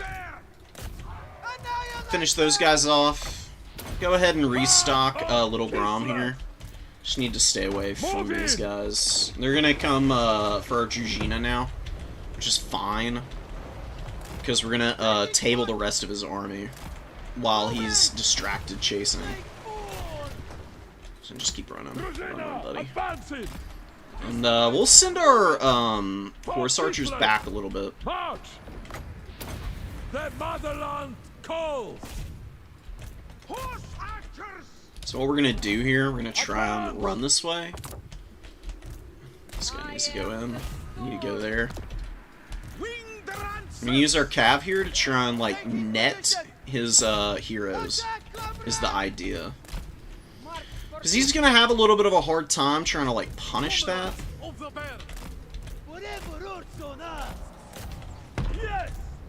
I got a kill here. I didn't even use Call of Tor. Probably could have done a better job of using it. I don't really need to, though. We'll use it when we engage those Rot Knights over there. He actually got the Chaos Sorcerer out. Let's get these Winged Lancers going in. Let's rally back over here to Little Grom, which is just going to roll up towards some of these infantry. We're going to get in a nice tight formation to try and protect. Just have them brace as best they can. They're not like gonna properly brace, but it's gonna be better than nothing. We don't really have anywhere to cast our magic right now, actually. You have the foe's victory. Drugina is hanging out back here. What do we want? I knew it. I don't think we need anything. Unending glory is yours. We didn't even need our magic. I brought the Blizzard Caster in case there was an armored warrior rush. Because Kislev can absolutely get folded up by heavy armor if you don't prepare for it at all. Kinda wanted to try and avoid that as best I could. We didn't need the restocks from the Drugina, but it was nice. He got decent value. I mean, 500's not bad. He didn't do a whole lot. He was just an annoying little gnat. That's kind of why I enjoy him. He's really good for long games. He would have also been pretty good for poking the Angels of Decay if they had come out. Because his bow has an insane bonus versus large on it. It does a ton of damage to big stuff.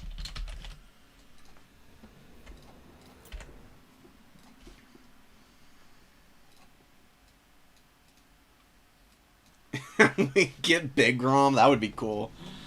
Where is Big Grom? He's like hiding around in the back somewhere.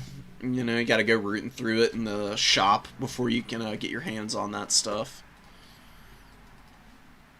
It could just be a, I mean, honestly, Little Grom is kind of like one of those bombards that the Ottomans used in like the early, or the early modern era. You know, they were pretty famous early artillerists, experts.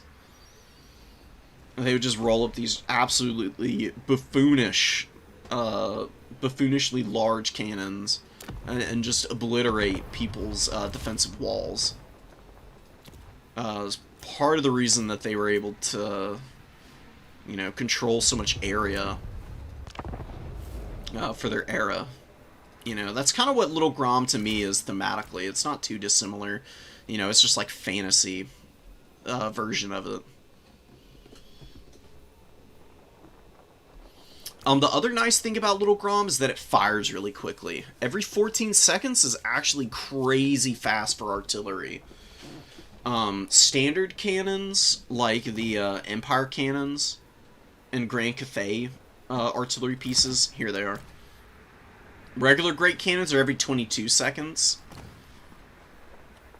Little Grom fires way faster than that. Every 14 is pretty incredible. So it can actually use its ammo pretty quickly. 22 shots is quite a bit. But when you give Little Grom restocks from the Drugina, I think it gives 3 ammo back, or maybe it's 4, because I think it's 20% of your total amount. So you can basically refill its ammo completely, and Little Grom is one of the most like well-costed single-entity artilleries in the game. It's very good at getting its value back on just one summon. It can even uptrade really nicely for you. I mean, ours was well on its way to getting like probably 2,500 value based on how much damage it was doing. With even more ammo and restocks over the course of a long game, you're talking about a Little Grom that can get you almost 4,000 value on the upper end of its limit, which is a lot to have to handle, and you just can't ignore it. Lots of times you can ignore artillery because it runs out of ammo eventually. Adding restock into the mix means that your opponent is a little bit more pigeonholed into actually dealing with it. But that's like the beauty of Kislev, because you can do all kinds of funny stuff. You know, you can go for the Monster Mash builds, and they still work. You can go for the sled builds, and those are really powerful. You can do Little Grom and artillery, which is absolutely devastating if you know what you're doing. Really great stuff. Oh, my build. Yeah, I'll just remake it. I'm pretty sure I think I remember it. Had one spear, then we had our Griffin Legion. Yeah, and the 2 horse archers. Could have given a unit a chevron. Oh, never mind. No, I can't. Oh, I can. I can give it to the Kossar. Next time I'm going to give the Kossar the chevron. That'll make all the difference, surely. Anyways. I think I had 2 in reserve. Something like this.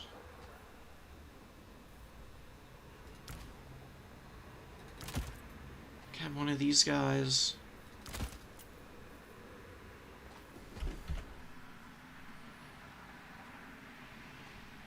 Oh, I saved the replay. That's right. This is the build.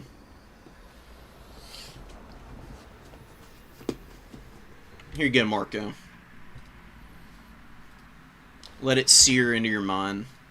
It's probably not the best anti-Nurgle build. Just for like from like a utility perspective. It's probably build probably isn't like super optimal for everybody, but it's optimal for me, if that makes any sense. And I don't really like the Oath Brothers of Tor, generally speaking, as a unit. I think they're actually kind of weak in a lot of matchups, but I do see them do really well against single entities. And that's kind of Nurgle's bread and butter, so that's why I brought them here. This is one of the few matchups where I would bring them, probably. But they're cool. They got a really fun bombardment that does quite a bit of damage. It's on a pretty short cooldown of 90 seconds, and it does blind stuff, which is a really powerful debuff. I didn't really need to do any of that in that last game that we were in, but you keep it on hand just in case.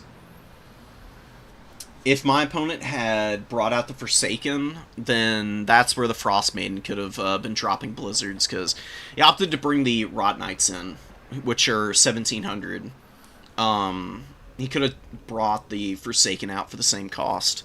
And two of them would have been hard enough for me to kill quickly with all my other shooting that I think a Blizzard would have been, pretty nice to use on these guys, because they're pretty pricey. They're 850 gold, I think. Basically, you utilize the Blizzard Wizard only if you have armored targets that you can't kill by any other means. It does pretty good damage to cavalry, as well as infantry. Infantry are the best target to use Blizzard on, obviously, but if you hit a really expensive Chaos Knight with a Blizzard that's overcast, you can do some serious damage to them. So that's the wizard plan. And the nice thing about the overcasted Kislev Blizzards from the lore of Tempest is it's super cheap to bring this caster on a horse with just that. And it's pretty much, when you overcast it, you get double damage. And it's not double the cost, obviously. It's another 8 Winds of Magic, so it's very expensive. But if you cast the upgraded version with the 8 damage per second, huge radius, by the way, you actually one-shot a lot of infantry units in the game. It's really disgusting. So, it's pretty much guaranteed to kill whatever you throw it down on. So if you throw it on something expensive like Forsaken, you get about 3 casts of Blizzard per game if you upgrade it every time, which, if you math it out, is pretty much guaranteed like 2,000 plus value if you're using it on the right kinds of expensive infantry targets that you'll be struggling with. That's good stuff on such a cheap caster.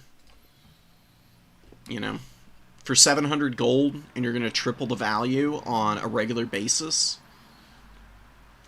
My personal preference is, why bother with any other magic right now? There are definitely matchups where I bring other lures, though. Like against chaff-centric factions, I do Zarina on the Frostworm with like Ice Maiden's Kiss, Ice Sheet, stuff like that, which works really well. But I try to optimize my builds, not just for factions, but also for players. And depending on who I'm playing and what faction I'm up against determines a lot of the time what magic it is that I'm going to be bringing. Because if you get a good read on folks, you can actually kind of just call them out in the army building phase of games, oftentimes. Because people, and I do this as well, tend to gravitate towards specific build archetypes. So staying unpredictable with your army building can actually help you out a bunch, like learning tons of different styles of armies, even for factions that you already know, makes it a little bit harder to get called out on a regular basis by people.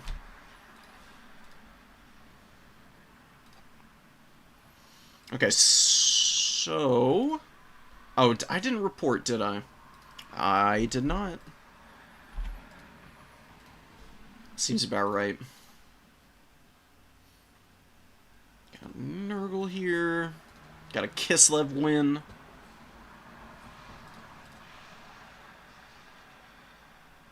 Cool. I've been playing okay. I'm definitely not at the top of my game. But we'll see about it. You know, we got the win that we really needed for this round. Depending on how I do for round 4.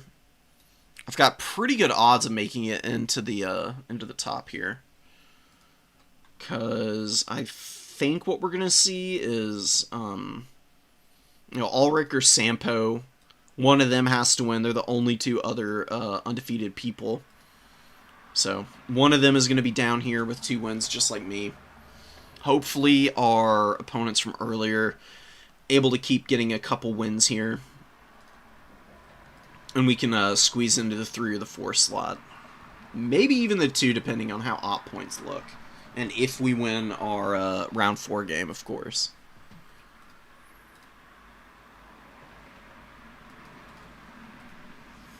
Let me show you all the bracket.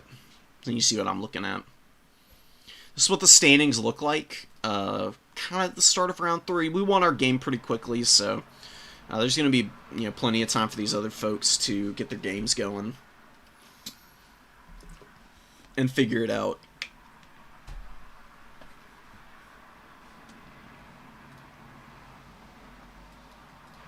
We may get a rematch in the next round, because usually when you're advancing it individually per round, it tries to match people based on the number of wins they have. So if Sampo loses next round, we would have Sampo, maybe Daniken as well, both having 2 wins. So there's a fair likelihood that we end up with another rematch.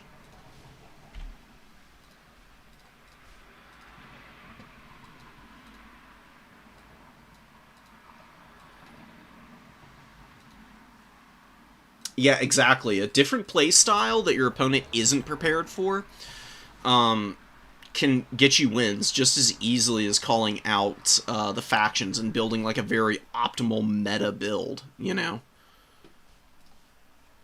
Putting pressure on your opponent by introducing unfamiliar scenarios is good stuff.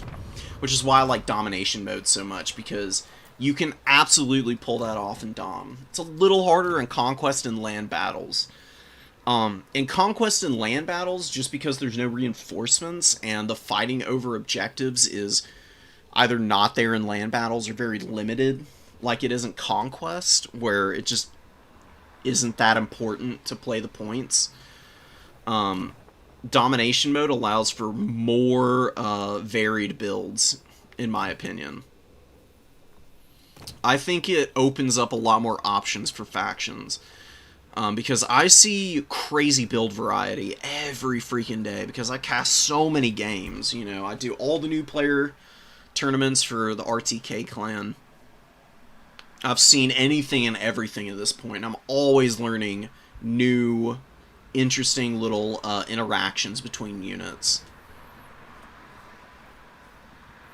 And I've seen people bring some really out-of-the-box kind of builds and just dominate with them at times.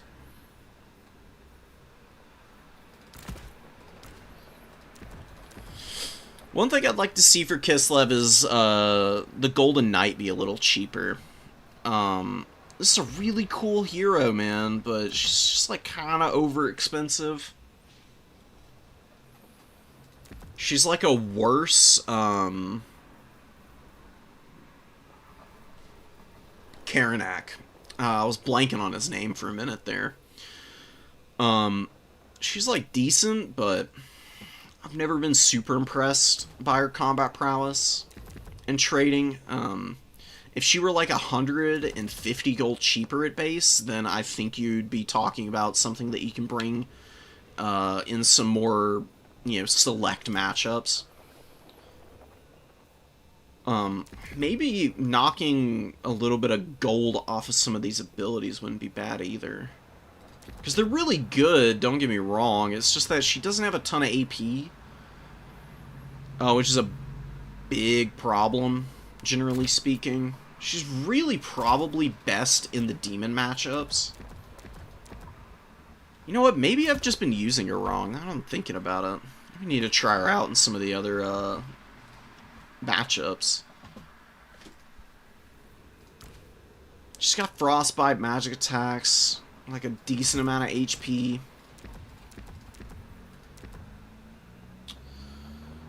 Totem of Ursus is kind of cool because it negates magic weapons in a 35-meter radius, which is kind of big. It's got Glorious Charge, too.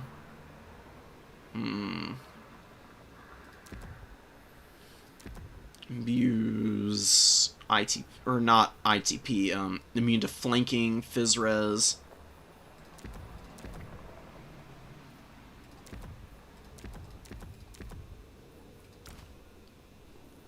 This kit that I've given her here is what I think would be most meta for her, but on an 1800 gold character, I think that's maybe a little too prohibitive in terms of cost. I just would really need to hear from people who are more experienced at trying to use her, whether there's anything you can do to make her work out.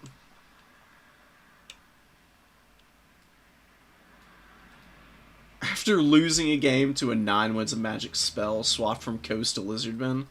What spell are you talking about for Brosi? Is it Uranans? It's gotta be Uranans, right? Oh no, that's 6 and 10. What spell killed you? Flock of Doom isn't 9 Winds of Magic. No. Burning Head is 10. Yeah.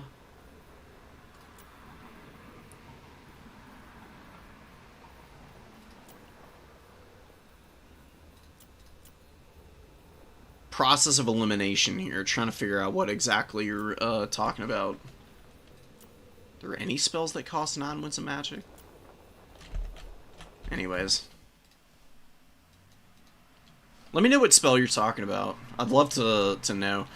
But look, Vampire Coast is great. They're super fun, and they can 100% work. They're just so punishing, dude. Like, Vampire Coast is a faction where they either have, like, a really good matchup, or it's kind of terrible, and you're playing uphill, and you can either make it work, or you can't. And that can be a little unfun. I think they're a good, like, pocket faction to have. Personally. Oh, Burning Head. Yeah, dude. Oh, are you talking about the game from Saturday? The new player tournament? Against Legatus? Because that Burning Head was so disgusting. I know what you're talking about. We watched it on... When was it? On Monday? Yeah, it was on Monday. And this thing was... it just deleted your entire gun line. That happens all the time to Vampire Coast. That's what I'm talking about with the matchups, dude. Like, Vampire Coast just has no defenses against Burning Head. You know, you cannot stop this from just killing your units sometimes. And there's actually a lot of factions that can just Burning Head you to death. And it's really gross. Definitely, probably Coast's biggest weakness. I've seen Scrambled Egg Special in some of the matchups against Burning Head factions not bring any handguns early. And actually goes for, like, a Monster Mash build with, like, double Rotting Leviathan. Which is kind of crazy, I guess, but I've seen it work. Where you get the Vampire's Magic, and you get Invo. Bring the Black Periapt, and then Hunger. For Sudden Death, you just, like, run around with your Lord. And you go for, like, a melee push, and your opponent hopefully uses a bunch of their magic trying to, like, roast out bombers and polearms and deckhand mobs and stuff like that. And then I've seen him, like, push out the handguns and stuff in reserve sometimes.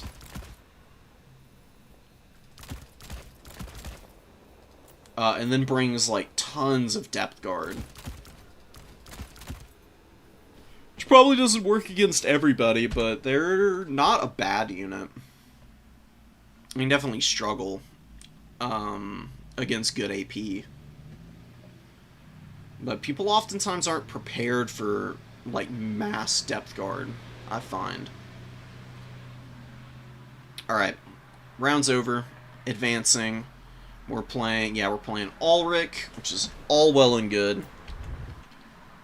If we can beat Ulrich, then we're probably knocking a really strong opponent out of the top 4, potentially. Depending on how games shake out. And then we can, like, squeeze into our final round. Wow, Cal's beat Daniken. Very impressive.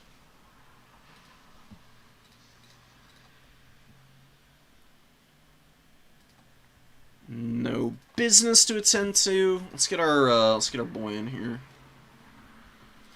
Ulrich is amazing at the game, so this is going to be a fight for our life. Hopefully we can get a win here.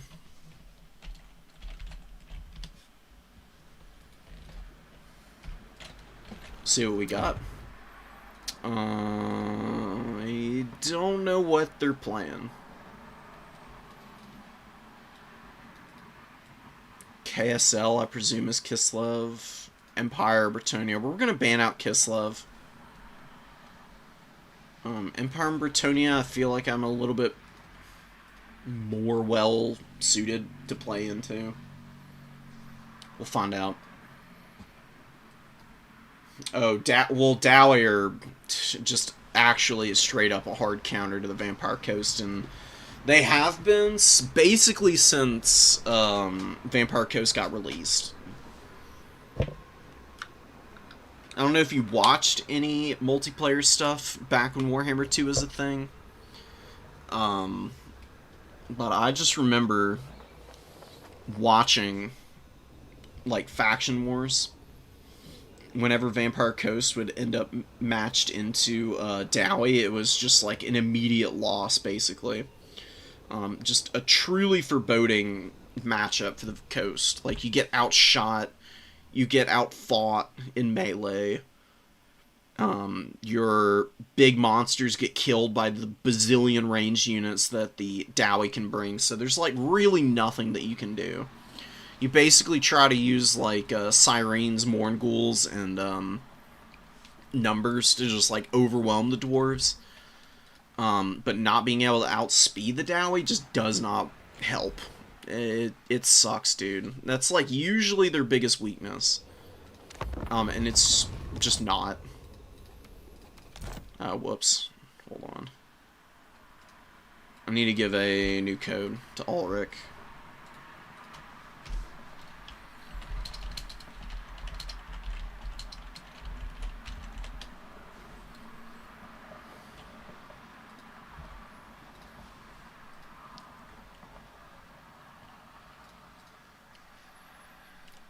We've got picks and bans, and I am top or bottom of bracket.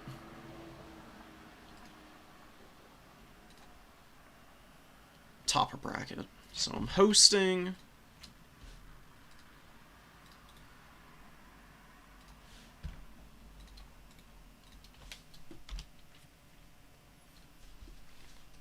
Cool.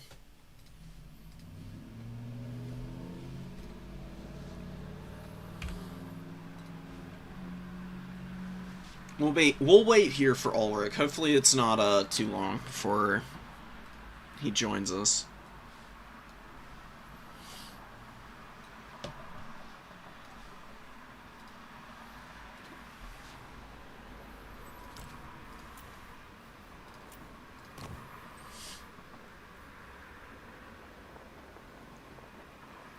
So I'm going Warriors of Chaos, Khorne, and Kislev. Against Bretonia and against the Empire, I think Warriors of Chaos and Kislev are probably the two best factions to take into either of those. So I'm 100% banning Kislev out personally, myself. I really don't want to have to mess around. Potentially in a mirror match. Nor do I really want to end up in a similar situation where I was in the second round, where Kislev's doing like sleds and monsters, and I'm just not very well suited for that. So we'll see about it. Alright, come on, alright. Please don't take ages. I beg you.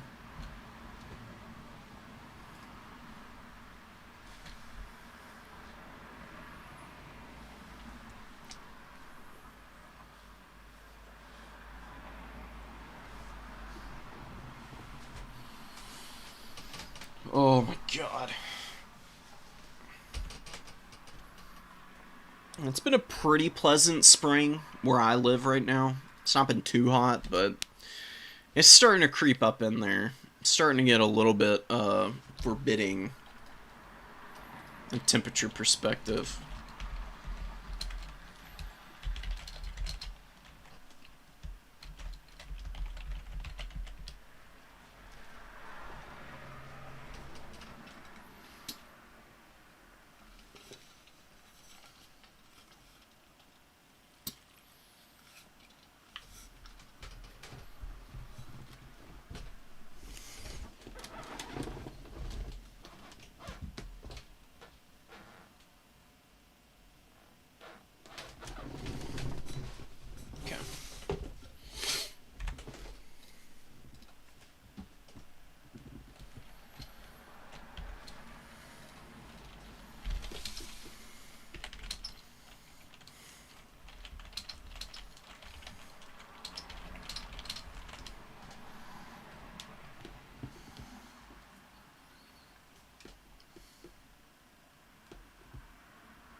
Just talking with Ulrich for a sec. He wanted to know what factions I'm playing.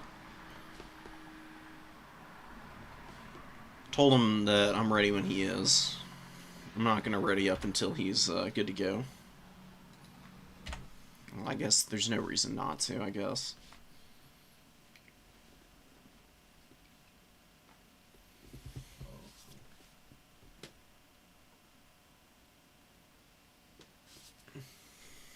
No Kislev, please.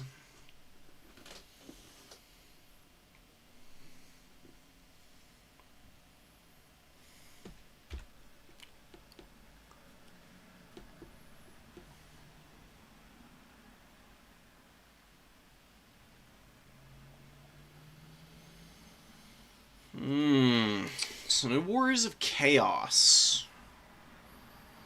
Just play Corn. Whatever, I mean, we've been running them. Why not run them again?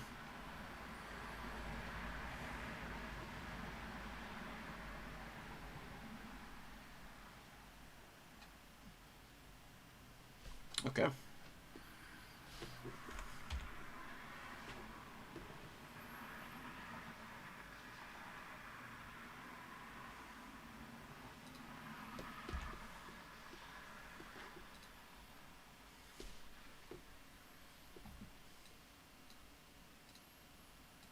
Ghost doesn't have enough firepower to match being the slowest faction in the game. Actually, so true. They really don't, and it's a little sad. You would think that they could stick around a little better, but nope. They just cannot get up on points quickly enough in domination mode in some matchups. It's generally so sad at times, watching them struggle.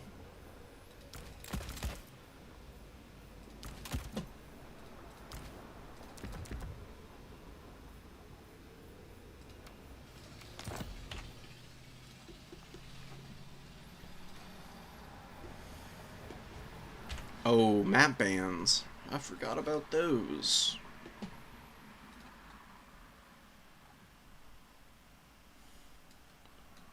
Haunted Vale, Decrepit Moor, and Dried Floodplain.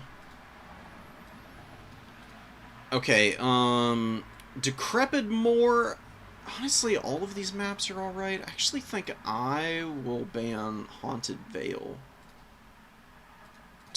Yeah, I am. Okay. We'll ban Vale. Forgot about the map bans. So we'll ban that out, and then we'll build our army.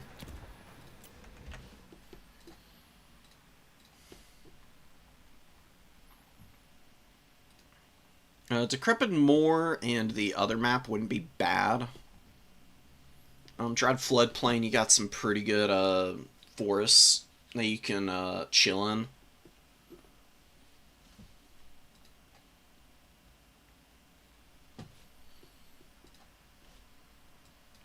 Corn does have a really good matchup right now against the Empire, so we'll see if that can carry forward. It's not like a guarantee, of course. I mean, as I've mentioned many, many, many times over the course of this stream, and all the other ones I've done, you can run anything and everything and have success in this game.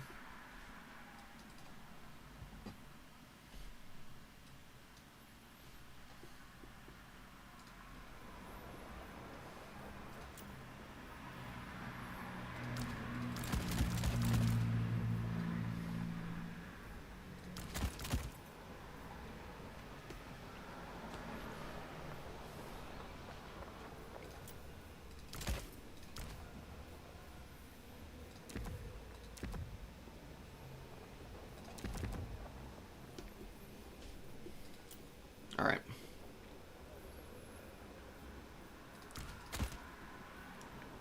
Alright, so we got some big business going on here. Our unit selections.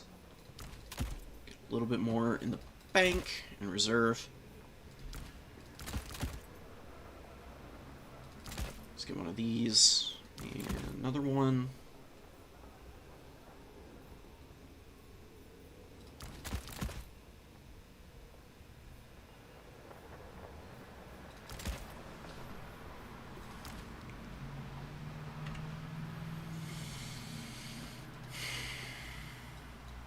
Okay, so no Dried Floodplain. So we're going to get Decrepit Moor for our map, which I don't think should be too terrible.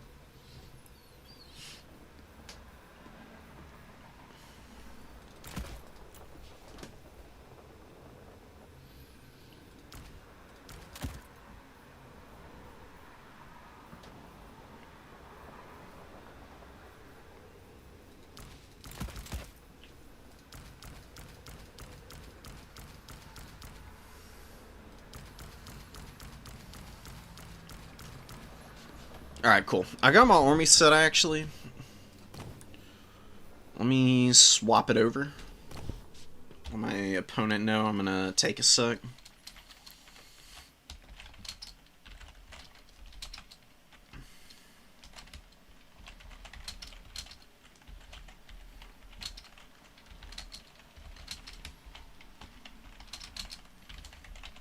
There we go. And I'm gonna dip out for a sec, and then I'll be right back. So hang on to your butts, folks.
We're back, people. Regardless of whether we make it to top 4 or not, we're gonna be casting semis and finals, of course. So, you know, tune in for that when it's time.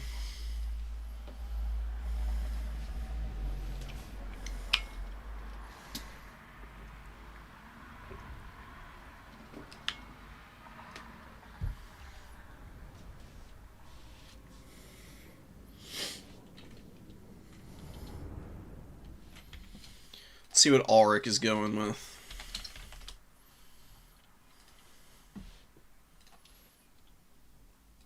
Empire loves Kite Against Corn, so that's definitely kind of scary. Something I've got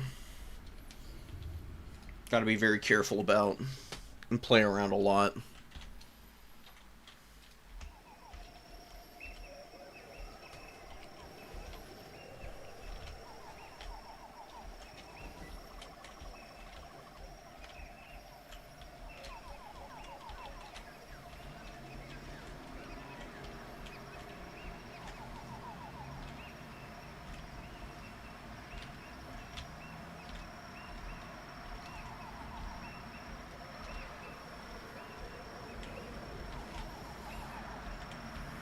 Alright, we're locking in.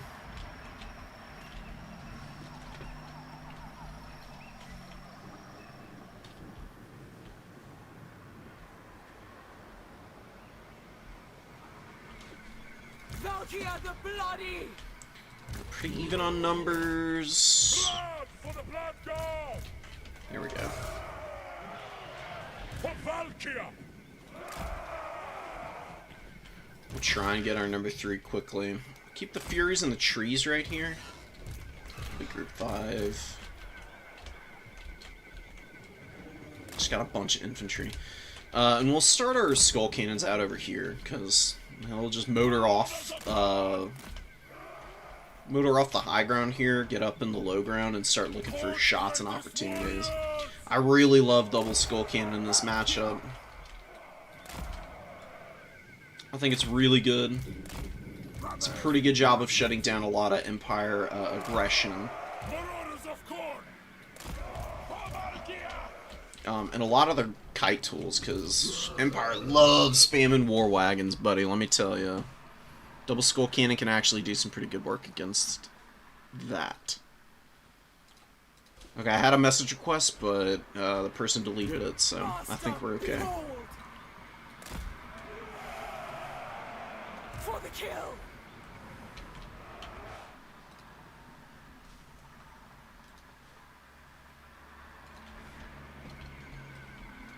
Slump!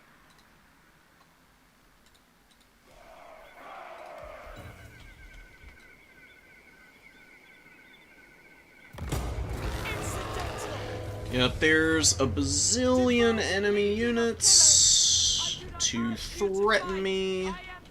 We got Carl Franz in the sky, of all guys. Okay, that's kind of cool.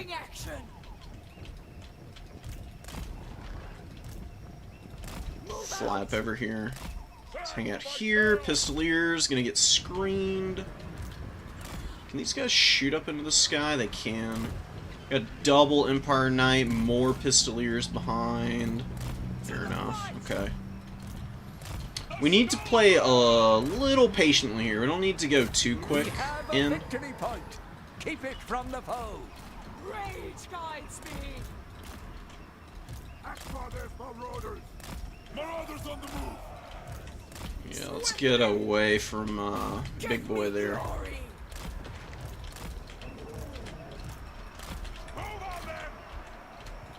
Glorious slaughter.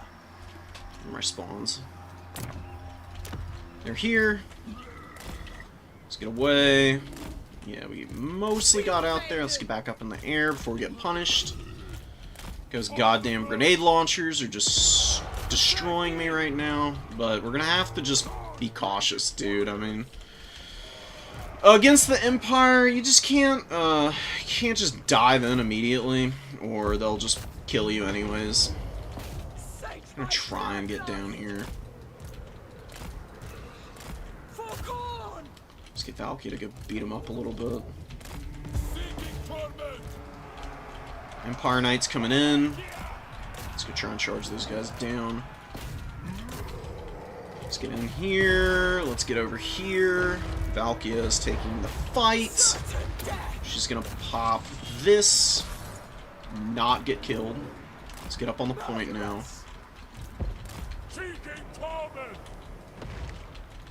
Skull Cannons are doing some okay damage. I mean, they've definitely left a little bit on the table, but it's not been terrible. We actually got a charge there. We can get up on the point now. Just get whatever damage we can. Those guys are just cooked. The Furies are dead, basically.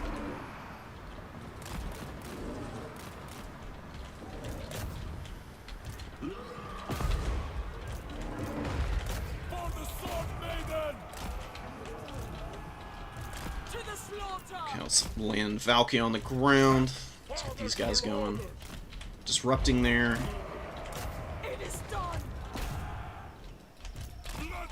Oh, the Minotaurs are just farting about in the back line. Not actually doing anything productive. My opponent is being super scary and disruptive. And I am kind of on the back foot right now, but we're going to get some Flesh Hounds out over here. Should be able to do some good damage. Let's get up in the air before we get punished. Let's turn around and fire. Let's get back over here. Just need to be patient for a minute. Patience will get you everywhere against the Empire. As long as you don't freak out against them, there's definitely things you can do to stop them.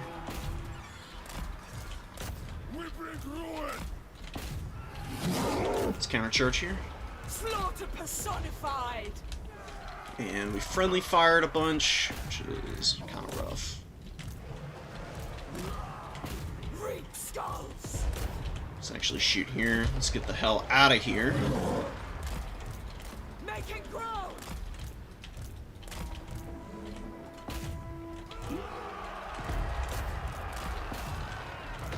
Swiftly. Let's shoot here. Let's get more Flesh Hounds. My opponent is going to press my back objective a little bit, which is fine by me. I think I can actually do some work here. Let's get away from here. Valkyria's fine up in the sky.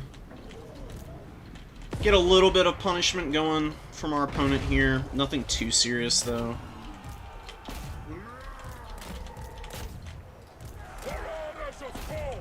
Let's pull back. Don't want to get surrounded. Let's get another Fury out. Just breaking down some of my units here. I think we're gonna be okay.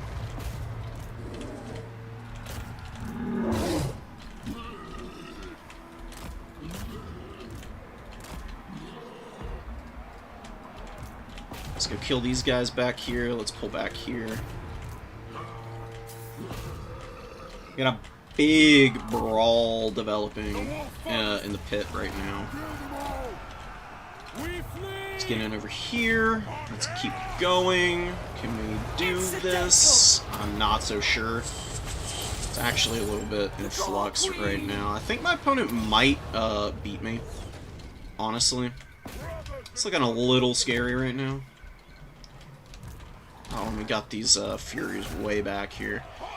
We did clean up a bunch of stuff back here. Let's get up over.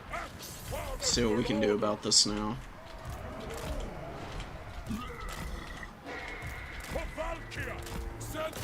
We got some units rallying here. Let's go get Carl Franz actually. We just gotta stay here. These guys are caught. They ain't getting away. Wolffather's warriors! Axfather's marauders! We smell slaughter!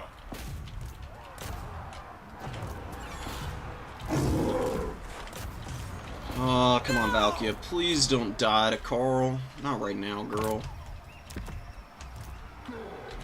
Yeah, the Empire Kite is kind of throwing me off. Like, there's just not a lot I can do about it right now. My army is not, like, super well equipped for some of the stuff. Just so many freaking Empire Knights is a little too much. I don't have any Corn Gores or Halberds either. Doing a pretty good job of staying mobile and punishing some of these units right now. But I do need a little bit of help in the mobility game because we're starting to really suffer. Let's get a Forsaken out maybe, that you can do something. The Fleshhound's getting isolated over here is rough. Doing what we can over here. The Marauder Horsemen are killing a bunch of stuff, but the Royal Altdorf Griffites have been a real pain that I just haven't been able to handle. And all these Pistoliers back here as well. Let's get the Empire Knights, try and charge them down. Yeah, the Minotaurs are just too outnumbered. That's rough. Master, behold! It's a little bit of one of those games where your opponent is just a little bit more equipped in terms of what they brought comp-wise that you just aren't really able to deal with very effectively. Get another Forsaken out, and maybe we can counter-push here. Certain death! Carnet's blessings! Yeah, the Corn Gores are just in the middle of nowhere right now. Missed our charge on these dudes because we weren't really seeing them.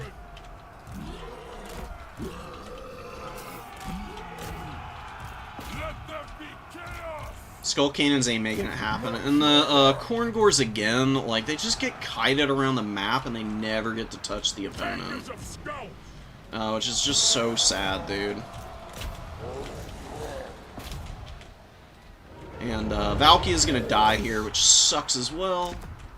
I'm just throwing bodies on the field at this point. My opponent's definitely got me in a chokehold right now. But maybe there's some way that we can get back in this. I'm not really sure how we're going to do that. Just can't save Valkia. I mean, the Royal Altdorf Griffites are just too much, man. Especially when you don't have great answers for them. I think the Forsaken might have actually ended up being better, because they're actually coming out and doing some damage as opposed to a lot of my other tools. You know, I brought like a bunch of Marauders that really didn't get a whole lot of damage done. Same thing with the Corn Gores, they've also been pretty lackluster. Let's get these guys in here. God's greatest warriors! These guys stopped moving, which is really frustrating.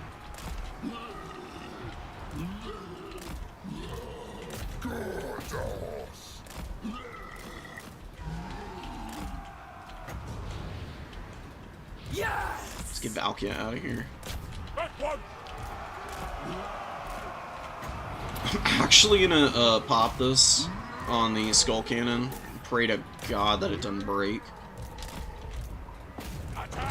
Maybe I can get it out of here. Should be really nice. We're gonna go to the number 1 objective. We're gonna move the Corn Gores over here. These Fleshhounds out. Valkia got good value, but she just can't carry a game against an enemy lord that's getting a bunch of healing, right? That's always a little bit too much for her. My opponent brought up another Demigryph Knight. Again, which we don't have an answer to. Arc is just a little bit too on top of things for me to get any leg up right now. So I think we can just call it here. You have been best. It's really well played. There is only defeat. How'd the Skull Cannons do? They were actually alright. These Marauders were terrible, man. They got nothing done. Grenade launchers were solid. Spearmen got okay value. It was just Pistoliers, really? that were just tearing me apart. Same with the Royal Altar of Griffites. I got 2,700 value. You just can't let that happen. Could have played a little bit more defensively. Maybe I would have been fine.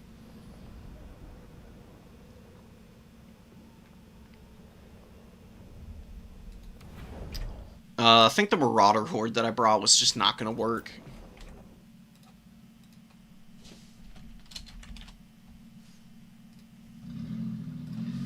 Well, that's rough. We're not going to make it in the top 4 probably, but it happens, right?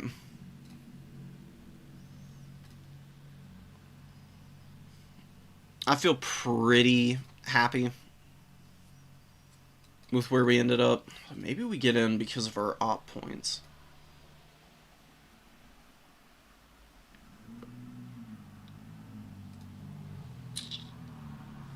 Depends on how Space Pope plays.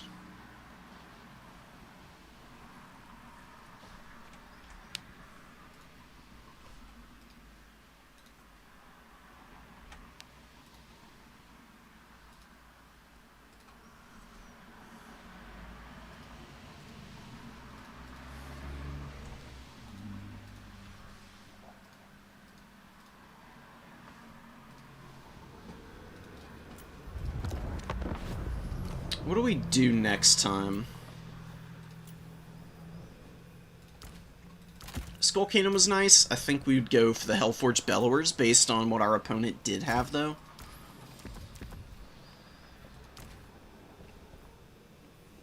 Because the double Skull Cannon is a little bit more of an investment.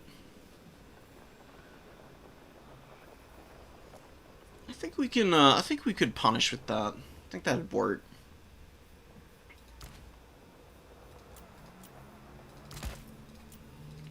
Minos for sure. Definitely need the Furies and a couple Flesh Hounds. I could be more aggressive with the Horsemen out the gate as well, and some Forsaken. Maybe just one. I don't really know though.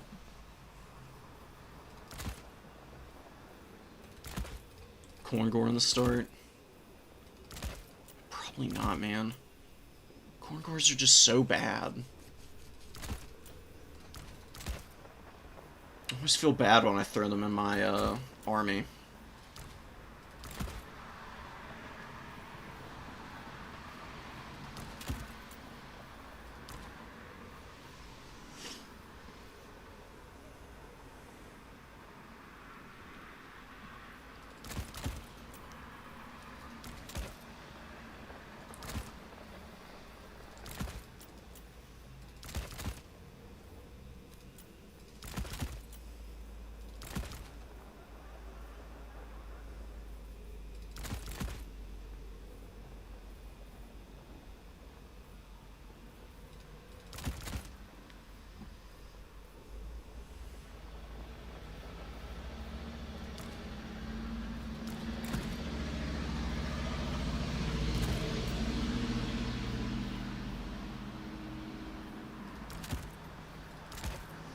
I actually really like this build. I think this would be my my ticket next time.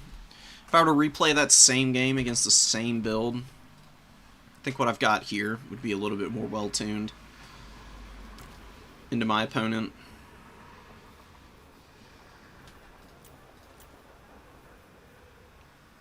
But Warrior Wall wouldn't have been bad against that army either. As long as you're able to keep the grenade launchers from deleting you, Chaos Warriors would be a pretty good tool to have there.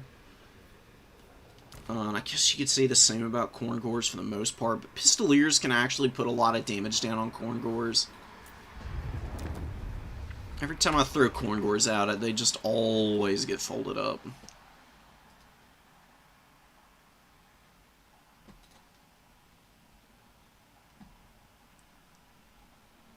Alright, Dan beat Blitzer. Lose out on a... Well, we actually got an op point. I played both of them. So we're waiting on Sampo. to see who we might get some more op points from. So we can end up with 10, which is okay. Compared to the other people who are sitting here with 2 wins right now, it's looking pretty nice. But, you know. Cows. If Cows loses to Apostate, I think that actually helps my odds of getting in. Let me flip over for a sec. This is what it looks like right now. Fairly well distributed. And you've got the bracket here. So, a few games left.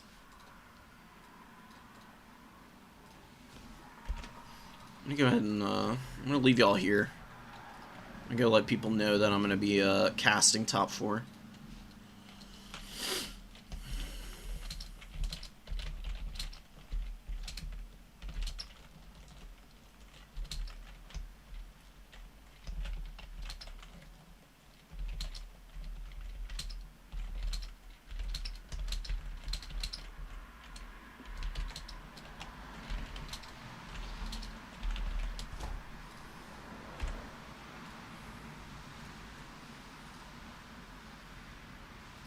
Where's Space Pope? Space Pope has 2 wins. We need Sampo to win. We need Apostate to win. And I think we'd be fine other than that. It would just come down to opposition points, which we're on the upper end of. I mean, both of my losses were to the number 1 and 2 person in bracket. I think we can pretty feasibly flip that around. Oh, Pope actually beat Sampo. I'm not getting a top 4 then.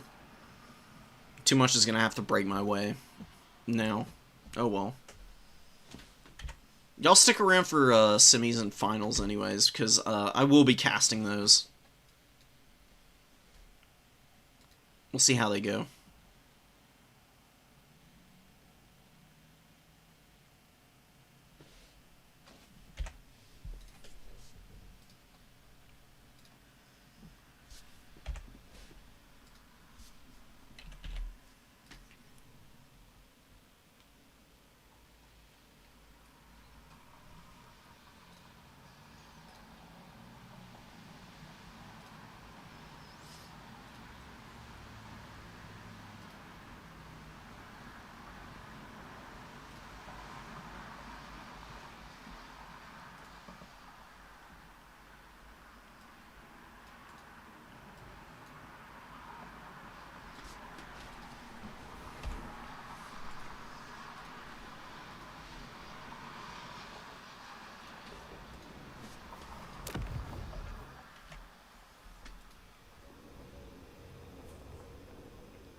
Okay, Martin won.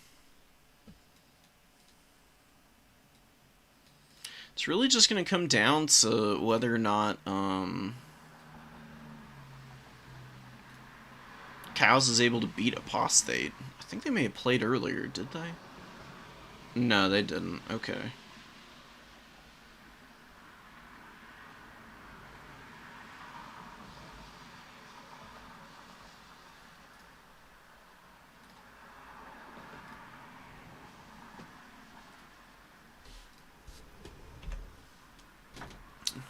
Love to know what's happening in that game right now. The other matches in this round actually went by pretty quickly. This last one is the only one that's actually been taking some time.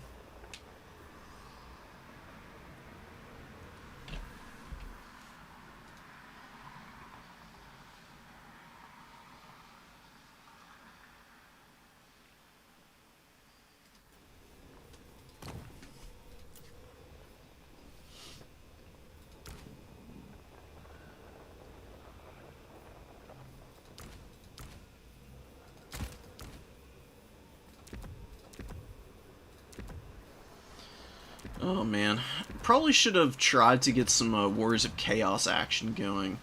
I didn't actually end up playing them at all. It would have been really fun. Oh, dude, it would have been so fun to use Be'lakor against the Empire. That would have been sick, actually. You can do Whispers in the Dark, Shadow Shroud, and just spam Melkoths all game.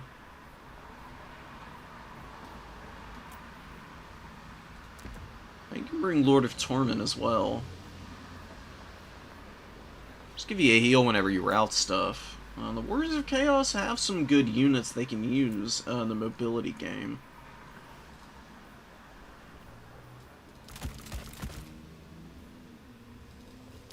You do... Guess you could do that. Although with Be'lakor, you're going to be using Melkoths all game. Hammer down Cavalry. You can fight Karl Franz, the Forsaken. You probably don't want the Hellstriders early, though. Do 3 of them. On the Trolls and the Blood Beasts, you know, they do use Marks of Chaos now. You can go Trolls then.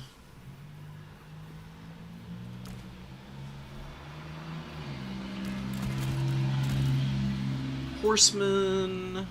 Sure. This looks like a build. Just fly around and pop this on everything. Until you can get a nice decisive fight against Karl Franz.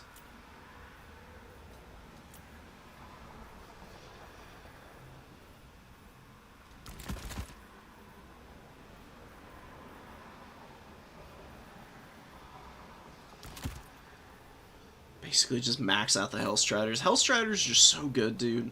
It's kind of hard to not bring them because of how strong they are right now. Arguably a little overtuned. You get a Blood Beast in here. A couple Horse Masters wouldn't be bad. Maybe 1 Chaos Knight. Go for like a crazy kite build of your own. I think this could actually work against that Empire build that we saw last game as well. I'm actually a big believer in Be'lakor. I think he's a lot better than people give him credit for. You get some small passive healing. Nothing crazy, but still half decent. It's just based on whether units are wavering or not, and he does have the ability to really screw units up with Whispers in the Dark as a result. And Shadow Shroud is a good damage resist ability. It's actually kind of hard to take down. Get rid of 1 Forsaken, get 2 Marauders in, just for some more width. Then you can go to town.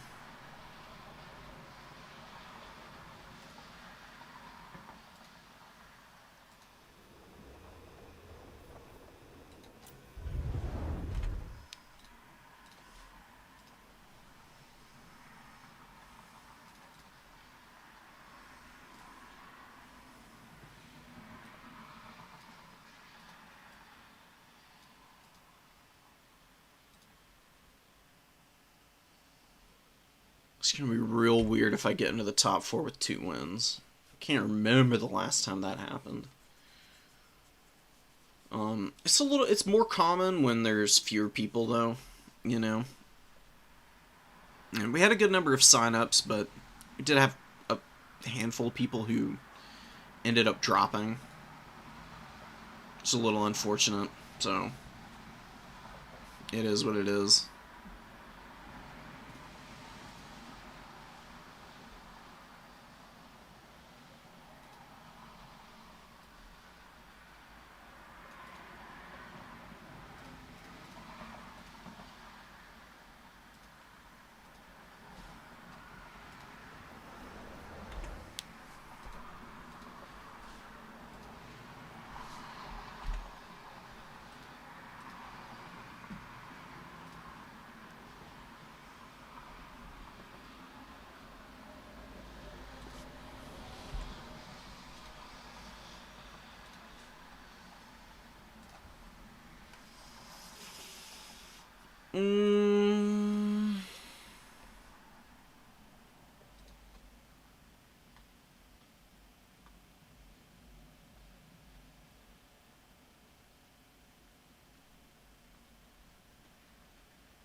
Sorry, just checking some stuff on the back end.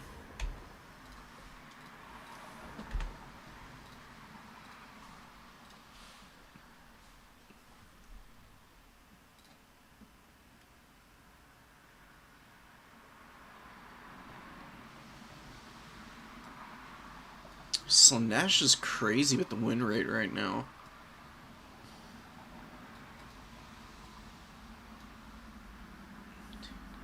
Got 6 matchups above an 80% win rate. That's insane. That's absolutely unbelievable.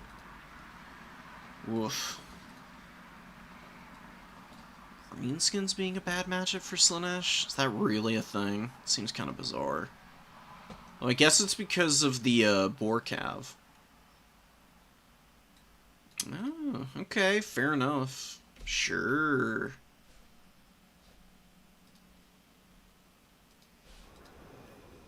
That's not something you see every day. Chaff faction actually beating the faction that gets like a bazillion free routes on stuff. It's kind of wild.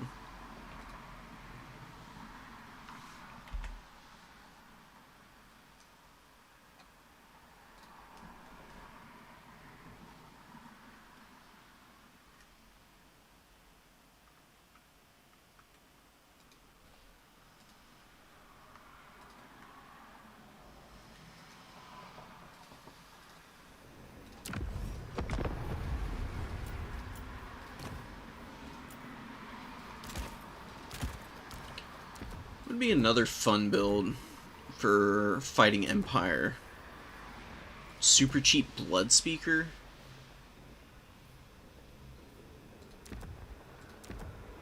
Just running around popping Wild Abandon and Pilgrimage. That actually might work pretty good. I've played around with that before. It works pretty good with Skull Crushers, actually. Kind of expensive. Probably just do it with Minotaurs and Blood Beasts.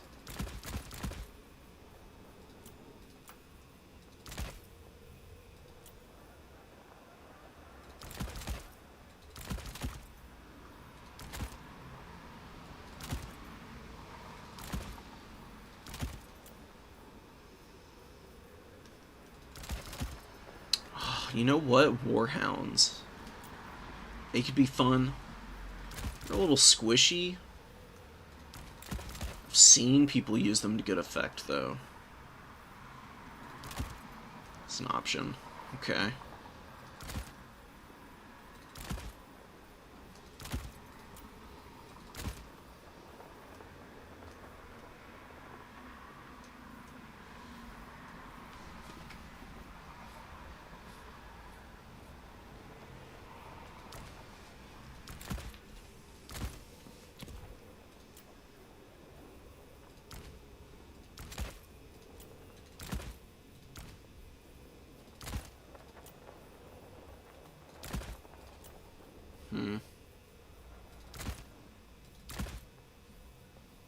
Sure. Nice rounded army. See, like, the thing with Warhounds of Khorne is that they are kind of terrible. They just have terrible leadership for the Frenzy. They just can't really hang around long. And they are good at routing stuff off, and they do good damage to stuff like Pistoliers if they get a charge off. So if you can do that, then maybe they can work.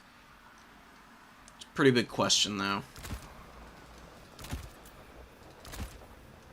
It's not very easy.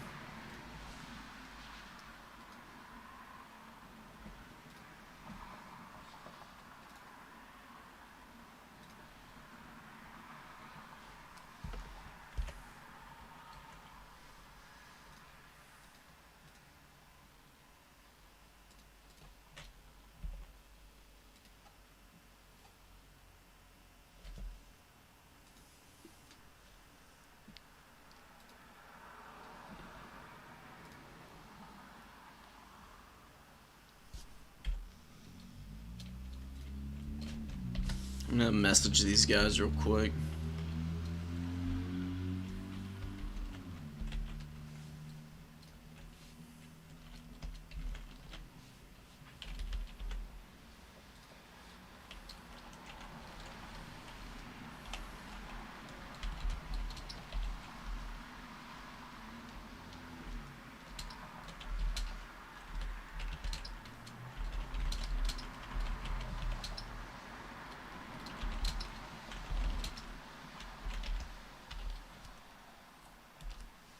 Just gonna throw it out.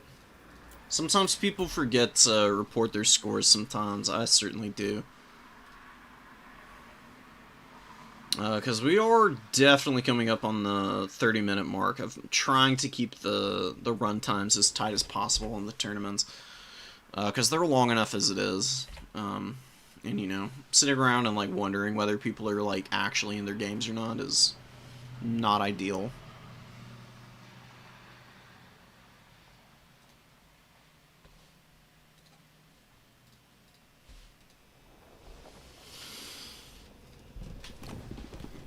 There's some other things I could do.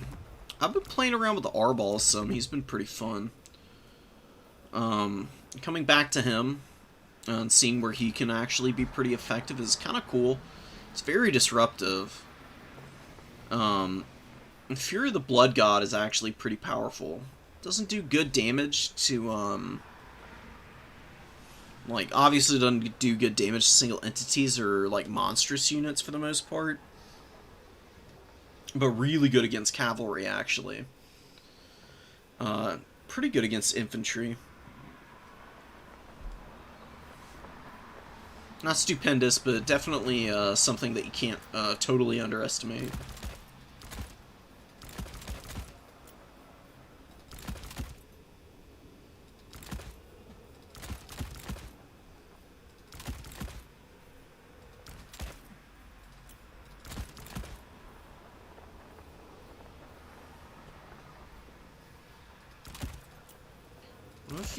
What if we do a rush build next time against the Empire? How likely is this to work? Money's pretty tight. Okay.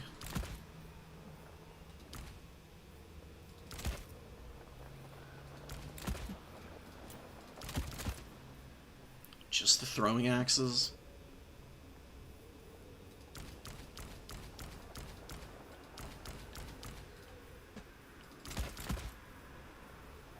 Double Mino. Fleshhounds in reserve. A couple more Forsaken. What about Bloodletters against Empire? Feel like that would actually be kind of a bad idea.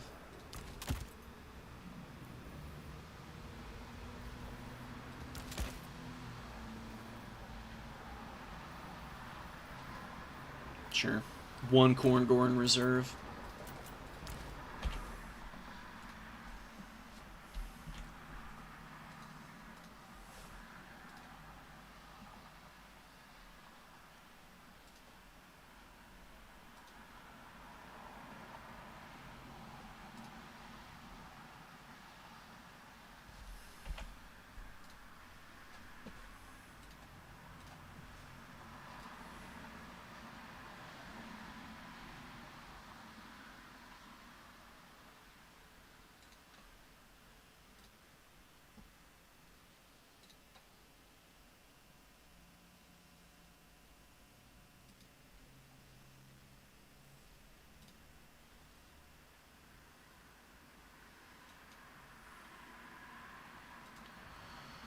Oh.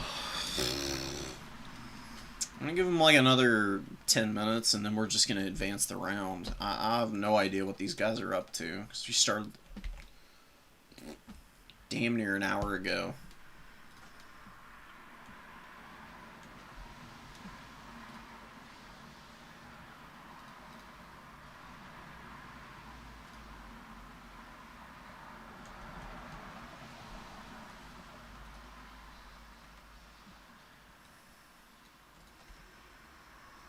Like, routes can go a little bit over, but I feel like we're pushing the upper limit of, like, what makes sense, even.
What? Are you serious, dude? God damn it. Alright, well, we've been waiting because people are just ignoring their messages, so that's great.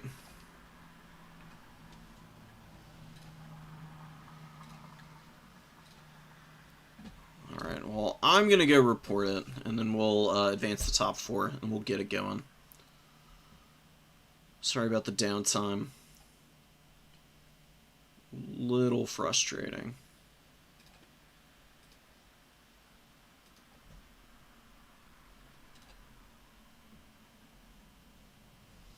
Okay.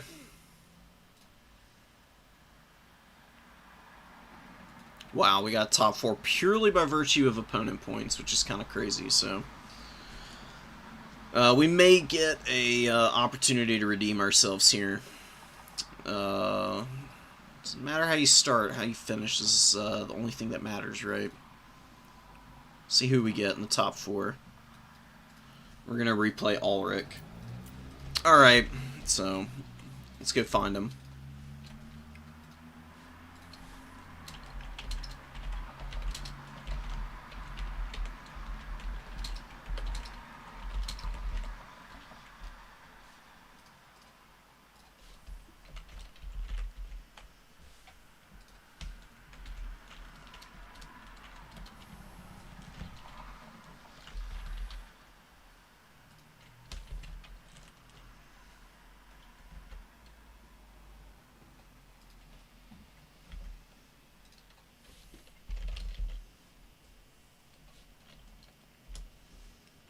What the hell, Space Pope?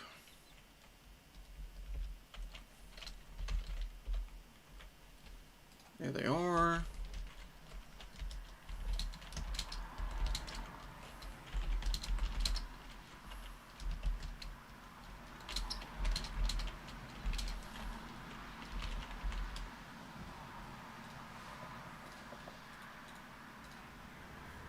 Alright, let's make a lobby real quick and get this going as quickly as possible, because that last round was that was just ridiculous. I'm not waiting on people next time. I'm just gonna kick it forward and just forfeit them next time, because we were waiting around like 20 minutes waiting on those guys, and they had been done apparently. They were just not there, paying attention to what was going on. Just a little infuriating.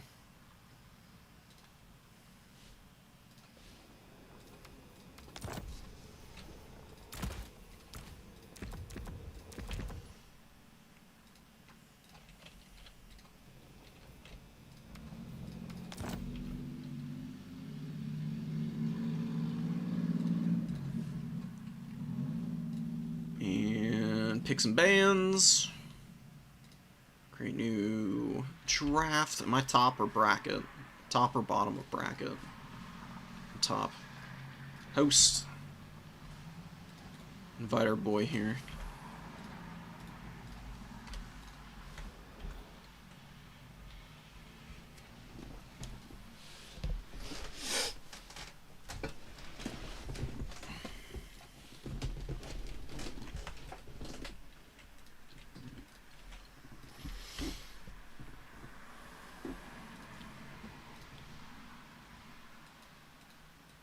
Yeah, exactly.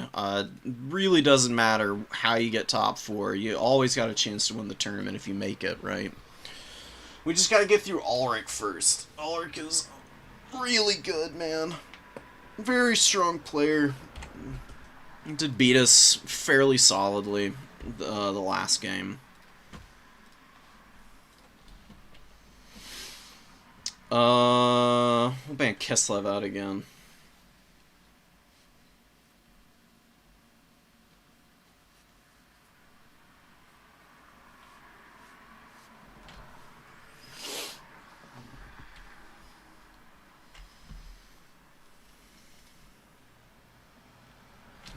Got Kislev banned out for either side.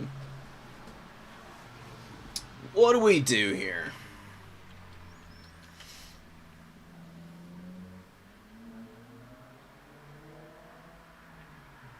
You know what? Fuck it. Let's run it back. Korn versus Bretonia. Hell yeah. Okay. Let's see if we can beat Bretonia.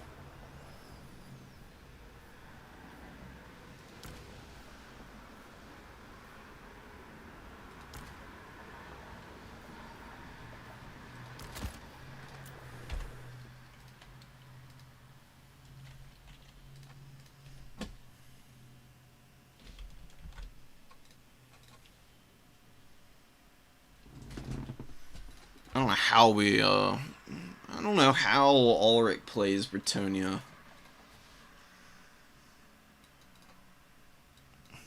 Maps we got... I think we banned Scalandiers. Yeah.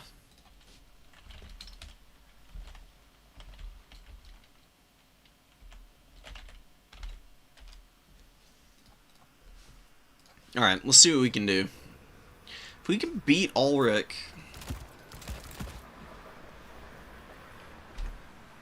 I feel pretty confident that we can win the finals. Be a big boost.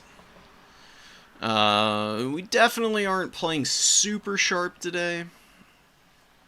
Been, up and down. It's been pretty mediocre. My, corn has not been working out too great. You know, people figure them out pretty quickly. Everybody's got their own little twist on how to counter them as well. And that can make for some pretty big problems.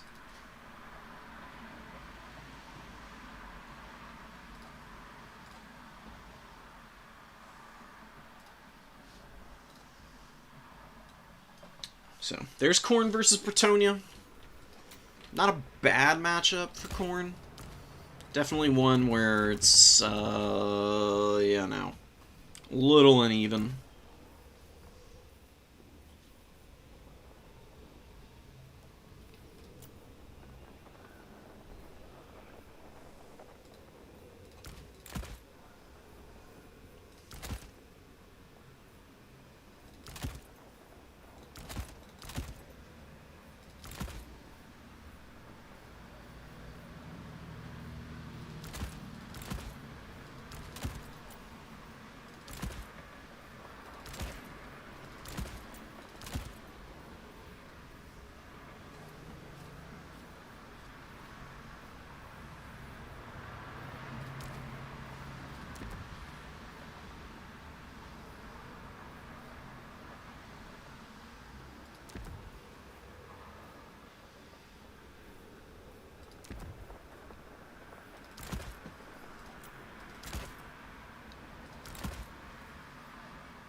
Alright. Oh yeah, maps. Jade Tomb is going to be our pick here from our opponent. So let's go ahead and play it.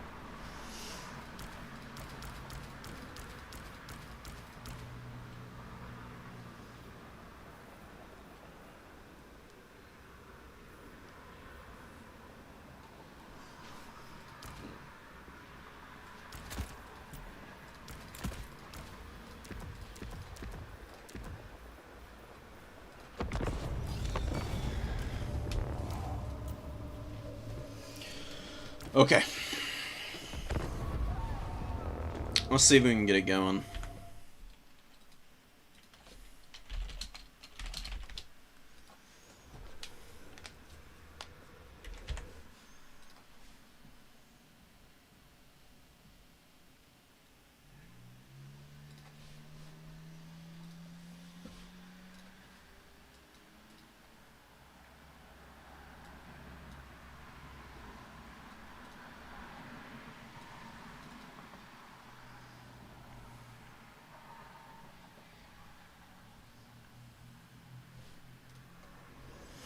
All will be done picking in a minute, and we'll get it rolling.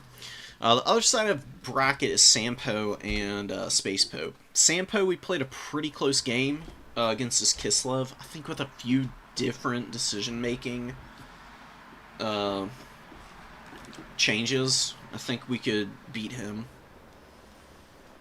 And Pope, we've played a bunch of really close matches. I feel pretty confident against him. Getting through Ulrich is going to be the big issue here, because Ulrich is just so good at the game, man. You know, he's been playing for ages. He's very well practiced with just about everything.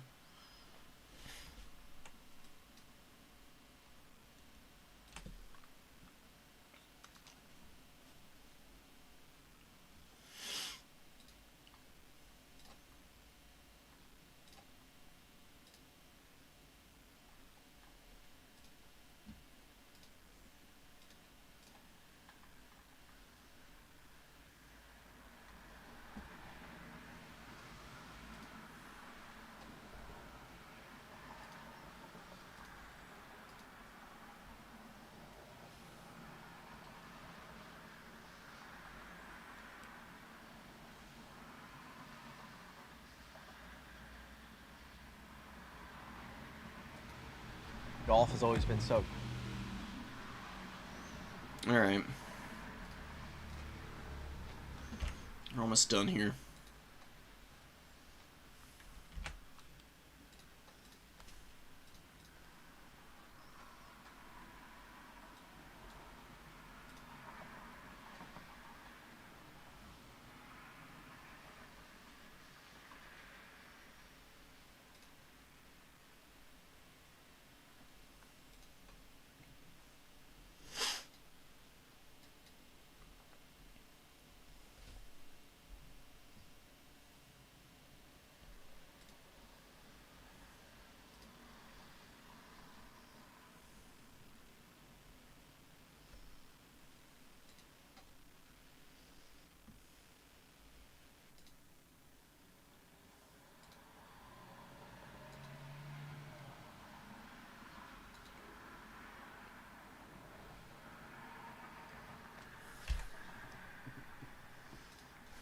Slick. Okay.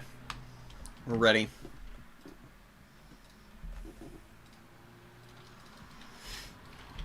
See what we can do here. It's gonna be tricky. Tourney is not easy for Corn. It's not like a bad matchup for Corn, but Bertoni can definitely bring some pretty annoying tools that can kind of shut you down. We'll see what we can manage though.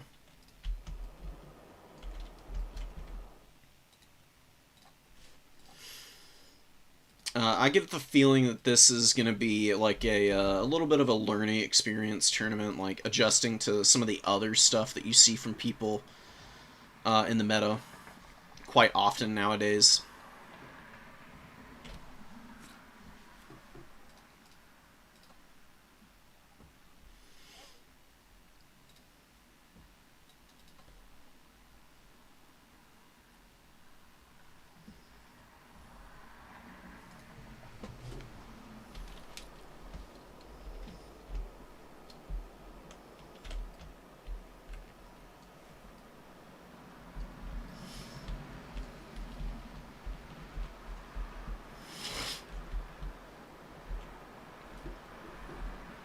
Alright. See what we can do for aggro. And I'm gonna try and play my army a little closer together. Because in that first game against Ulrich, there were several times where I was thinking I was giving orders to units, but not really like clicking them forward onto the ground where they actually needed to be moving to. So it was a little slow getting units around, which is not really ever, you know, not really something that you can afford, you know. Khorne is just not built for that. You're gonna be like razor focused, man. Like, they can be very strong, but you also just don't have a lot of time to fluff about. Keep this on fire off, fire at will. If we can just not lose early, we can scrap for a little bit of value and stay fairly even for most of the game, and we outlast our enemy's magic. That's where Khorne can really take over in the late game, because it's very hard to manage Khorne when it's on even footing from a like magic perspective. Just because your units are so resilient in the late game. Like, the extra armor really starts to shine through.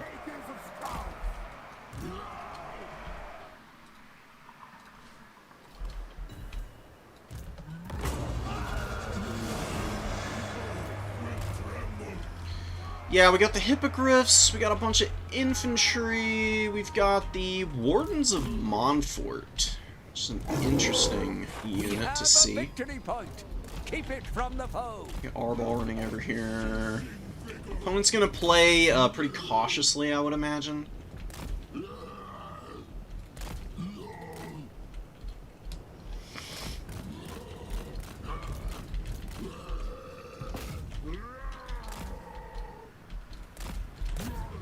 Shoot here. On turn. There we go. Let's get these guys back and get the Forsaken forward to try and screen a little bit. And yeah, my opponent's going for the far side of my formation. I'm gonna play a little defensively over here. We're gonna just keep bringing up Minotaurs, dude. Forsaken are actually pretty good at fighting single entities, surprisingly. It's not the worst thing in the world for them.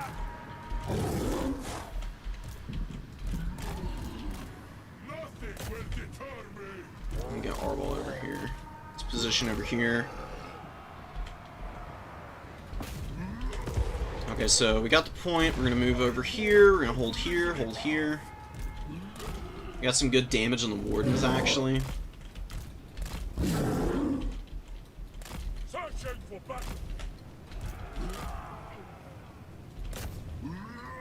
The Wardens of Montfort again. Just keep poking models off of Skirmish Cav. Is actually really nice for Khorne, because that's usually what they struggle the most against. Yeah, nice attempt at a charge. You have the foe's victory point. It's really nice damage. Let's get up a little bit.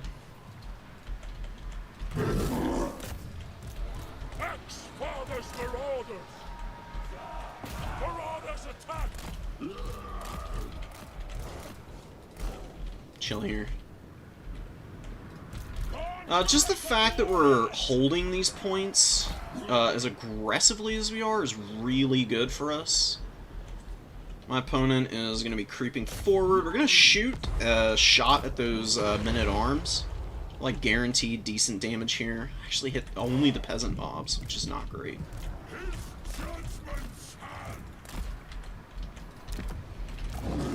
More Minos. Let's get up over here.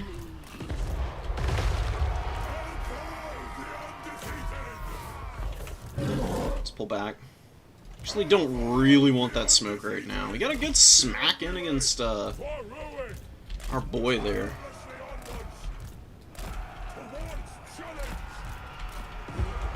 Let's get away with Arbol.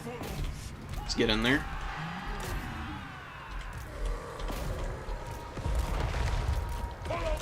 I need to keep my horseman a little closer to the front line, because he's really broken those guys down now.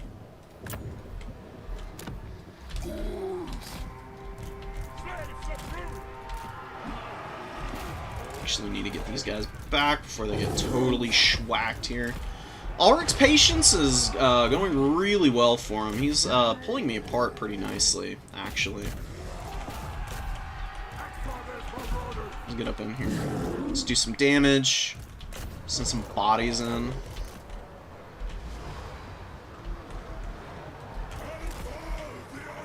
Let's pull back for a sec.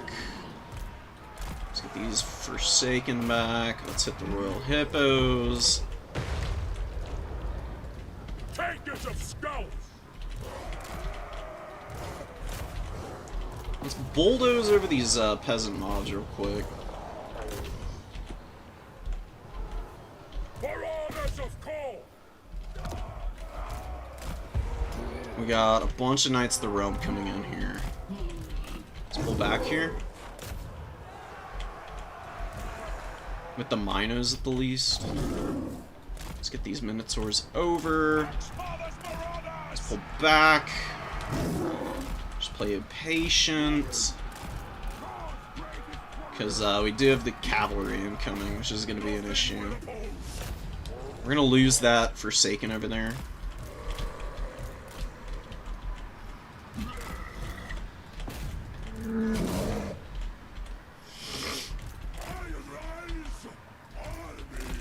Just being slower than your opponent at every single junction of the game is just not fun, dude. It's rough. I'm not gonna lie.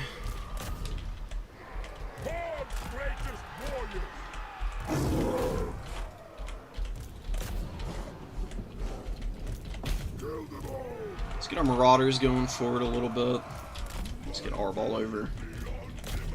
Maybe we can schwack these guys a little bit.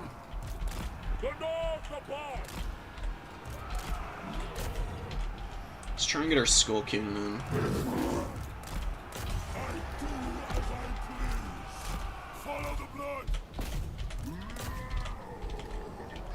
We're getting a pretty good engagement over here. We're actually going to pop the Horn of Corn because my opponent has really committed here now. And I think we can rip the Hippogriffs to pieces. Just get the Skull Cannon out of here. It's a little out of position right now.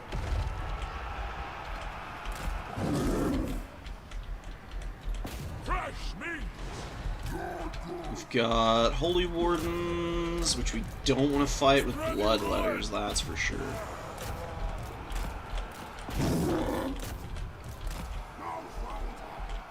Got a bunch of shit going on over here. Let's try and get up here. Let's fire into the flank of the Holy Wardens and go run them over. Finding claimant for corn! We got a just messy ass fight going on over here. Can we somehow win this? I have no freaking idea. It's just so much healing, dude. Like, that's always one of the big issues with Khorne, is if your opponent goes for big heals, it's kind of hard to handle. Because they can just throw it down endlessly, right? It gets a little painful at a certain point, right?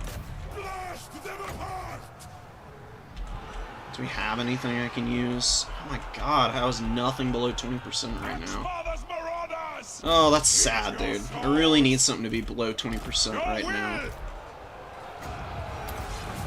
Let's get one of these Minotaurs to be unbreakable for a bit.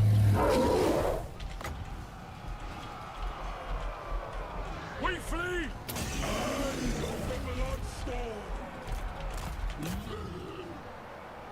These are Knights of the Realm. I can actually chew them up, I think.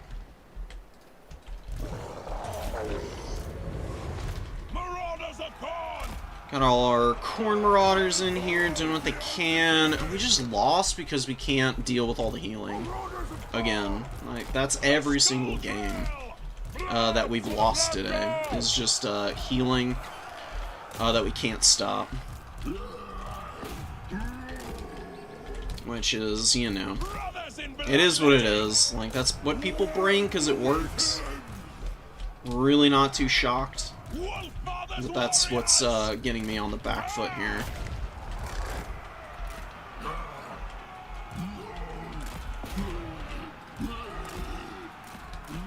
So we're just like massively down in value at this point because that's just kind of how it works. If you're even as Khorne, then you're just not in a winning position. And the Hippogriff Knights, they really didn't do that well. The enemy has captured Trying to kill the defenders of Fleur-de-Lis. Trying to kill these Knights of the Realm.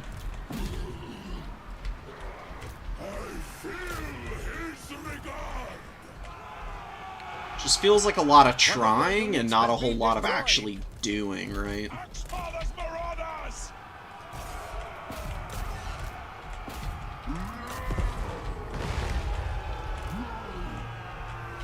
This thing's got an okay value. It's not been amazing, though. Yeah, Arbol just loses because he's by himself over there. That sucks. What are you gonna do? It's Grail Knights with a bazillion HP, which I can't stop.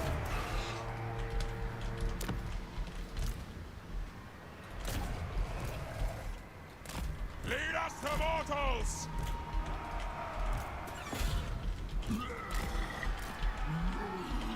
Yeah, these Knights of the Realm, dude. Real pain. And the Hippogriff Knights just heal capped, so even though they didn't do amazing work, they've just outlasted me. And I think my Horseman micro could have been a little bit stronger. It's been a little bit mediocre, honestly. Just haven't really been able to punish my opponent like I really am wanting, you know? And the heals have just been so solid and consistent.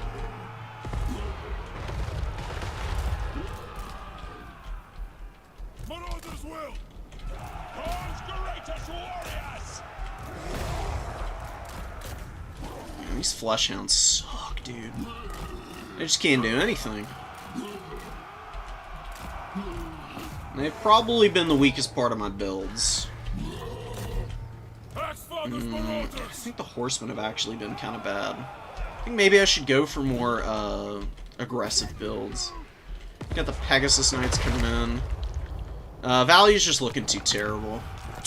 Thought we'd be okay, but my opponent just got so much healing, dude. And there was nothing I could do to stop it. Theoretically, you could bring Karanak, but he's just not going to be able to do enough. The Minotaurs were just okay. What am I missing, dude? Do you just YOLO up into your opponent? I feel like you might have to, honestly. Because you just can't sit back.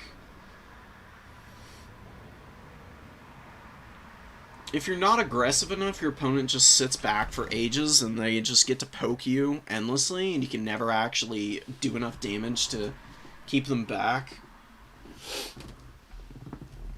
And I'm just not finding any opportunities to get my opponent's caster or anything.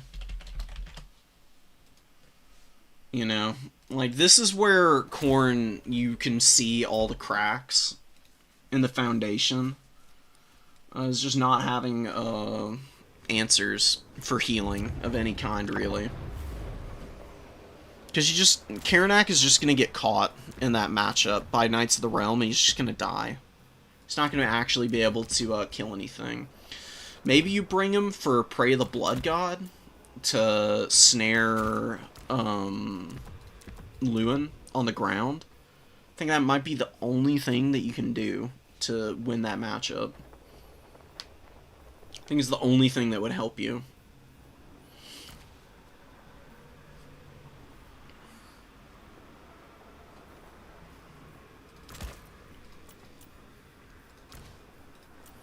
Anyways. Well played to Ulrich. we'll get a lobby set up for the finals. So, really rough tournament, dude. We went freaking 2-4. Oof. Feel a lot better to do better. But I just didn't. I just wasn't playing sharp enough. It was a winnable game, but I wasn't using my throwing axes very well. I was sitting too far back with them. They weren't pushed up in a position where they could really help out my front line whenever the big scary guys would come diving in. And I just wasn't killing hippogriff models early.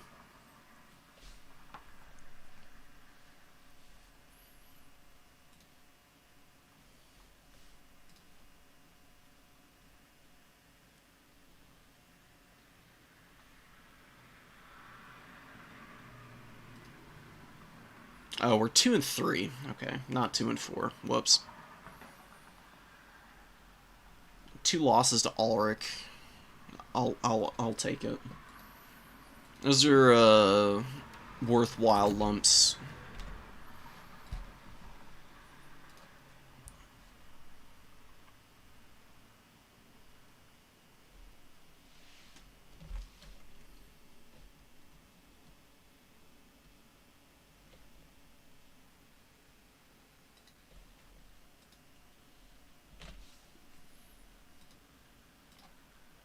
What's going on the other side of bracket?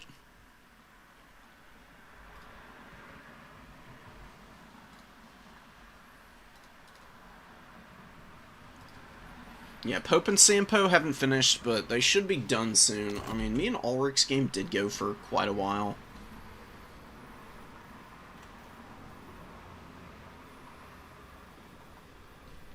I'm trying to think of what else I could do next time. Right. I just need to play more defensively on the home objective, I think.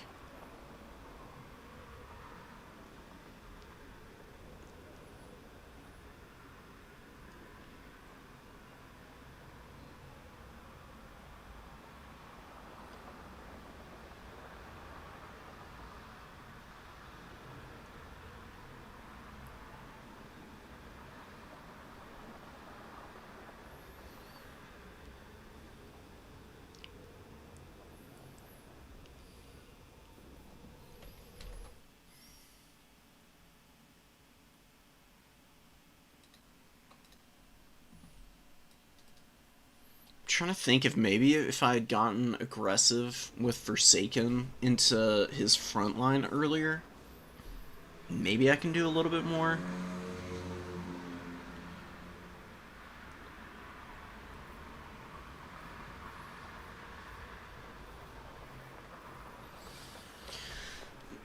When I'm thinking about it, I think the Hellforge Bellers is pretty good at shooting units that are flying around in the air, but I think maybe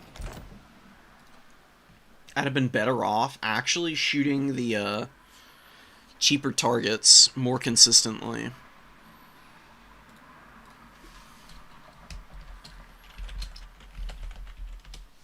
So we did good damage to the Wardens of Montfort. We're killing a lot of models. That's more effective value than just HP damage that's going to get healed up by regrowths and Earthbloods.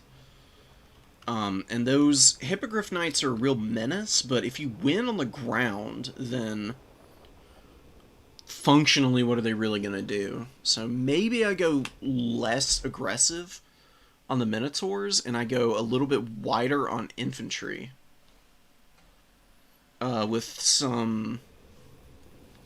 With another Forsaken and a dual weapon Marauder.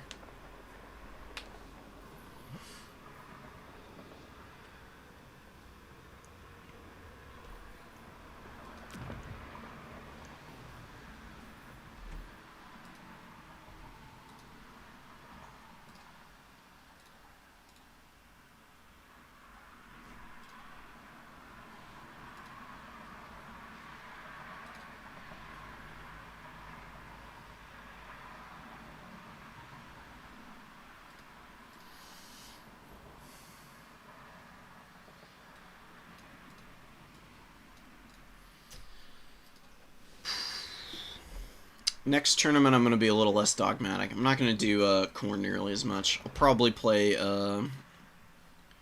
probably should have picked Warriors of Chaos. I think they would have just worked... They would have destroyed Bretonia. You got way better options. Hellstriders, super cheap, effective mobility that can get you anywhere.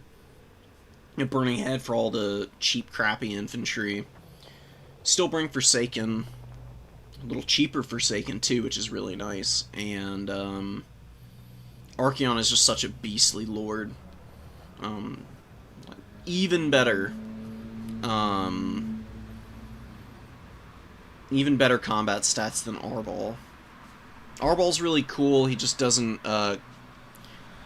quite hold up over the course of a long game. He's better as a hit-and-run lord. And he just kind of got caught on the ground eventually. Because I just ran out of, meat. Ran out of juice.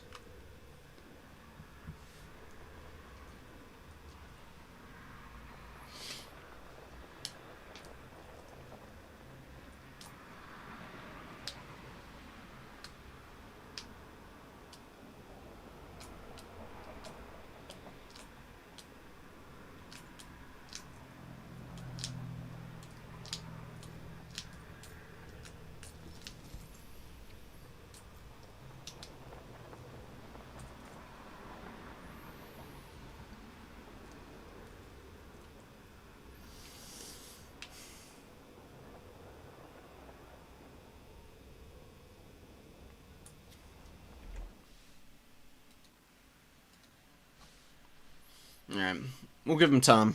It shouldn't take too long. It is going to be Space Pope and Ulrich, so... Sampo was undefeated into... pretty sure they were undefeated in bracket. Oh, they actually did lose, okay. Regardless. Space Pope is a very, very good player. We'll see if they're going to be able to end the reign of Ulrich. He's been pretty dominant today. Definitely putting me in my place.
Thinking about it, and another thing I could have done in that Bretonia matchup.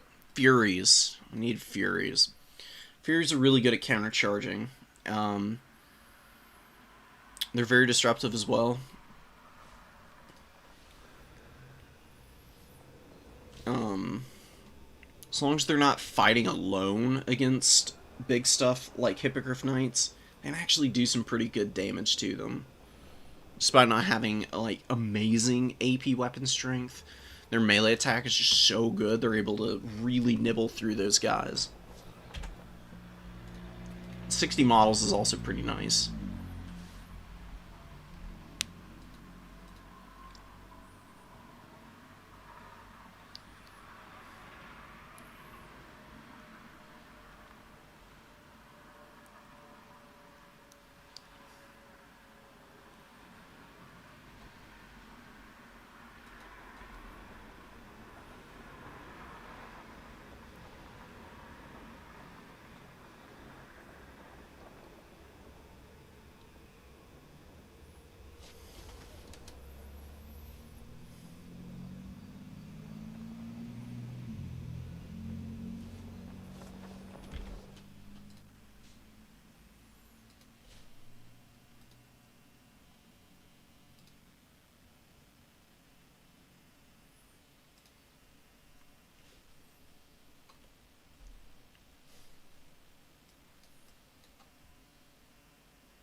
What's their map ban?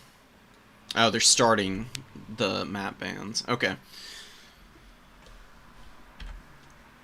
We'll have them done in a minute. I think Ulrich dipped out to go check one of them out.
Just letting them know.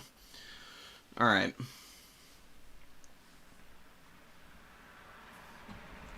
So, not super surprised.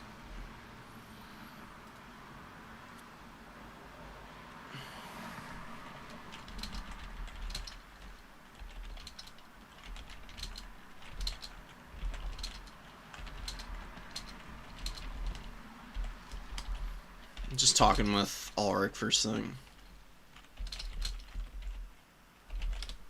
Graveyard? Hell yes. Oh, I'm so glad somebody is recognizing it for what it is.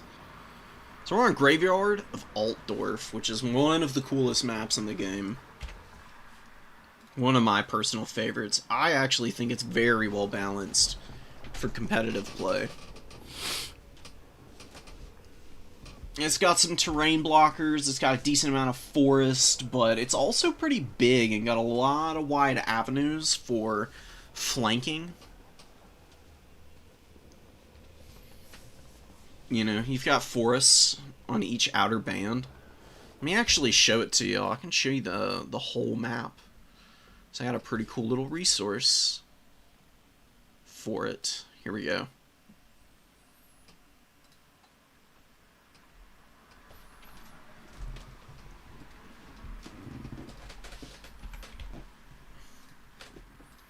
Should pop up. Here we go.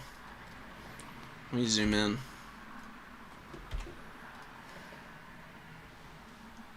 So this is what it actually looks like.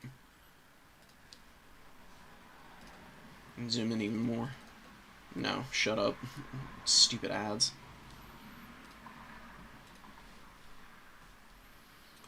You've got the points in the middle here. You've got some terrain blockers on either side over here, with some lanes through the middle, and two little hills around the middle objective. Statues you can hide in. There's forests here that, you know, actually count as forests. And the spawns are very limited on this map. The vanguards can help you get up on the side points a little quicker, but they're nothing too crazy. You know, this is a map where even if you don't have vanguard units, you still don't have that much farther to go. I think it balances out pretty nicely for most factions. You know, you don't just get totally outplayed at the beginning because you're not able to do what your opponent is able to in terms of speed and vanguard deployments. So, Bretonnia will honestly probably have a pretty decent time on this map as a result, because Norska does have quite a few vanguard units that they can use to like bring up really quickly to the front line and kind of push people around.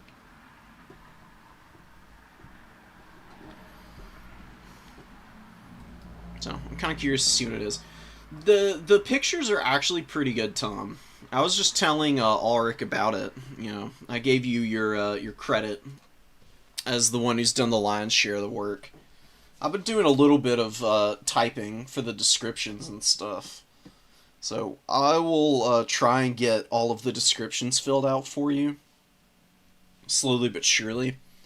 But just all the actual work you did to get all the map like pictures and everything, it actually is really awesome. Like it's pretty good, you know. I think you did as good as anybody else is going to be able to like get all of the map area and the deployment zones sorted out.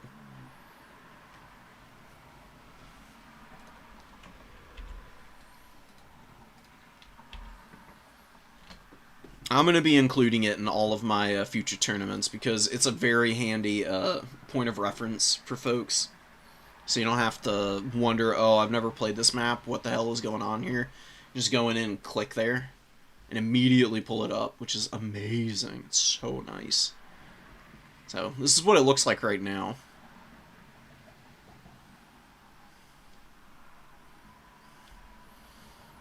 I got some of the, I got some done the other day. I'll probably work on a little bit more of it later. I'm starving half to death right now, so the second the tournament's over, we'll end it. I'm gonna go get food, and then I'll just kind of chill, and I'll probably type up some more stuff.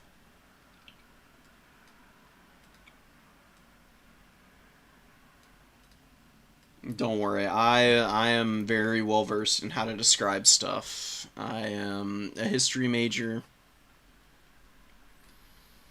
and teaching people is a passion of mine. So, being able to get very engrossed and also just have a very clear and concise like description of stuff, it's definitely something that you have to have in your toolkit if you're gonna, like, you know, teach people anything. Because there's nothing worse than having a teacher who's just gonna prattle endlessly and never actually make a point. So I'll help you with that. That's very much within my wheelhouse.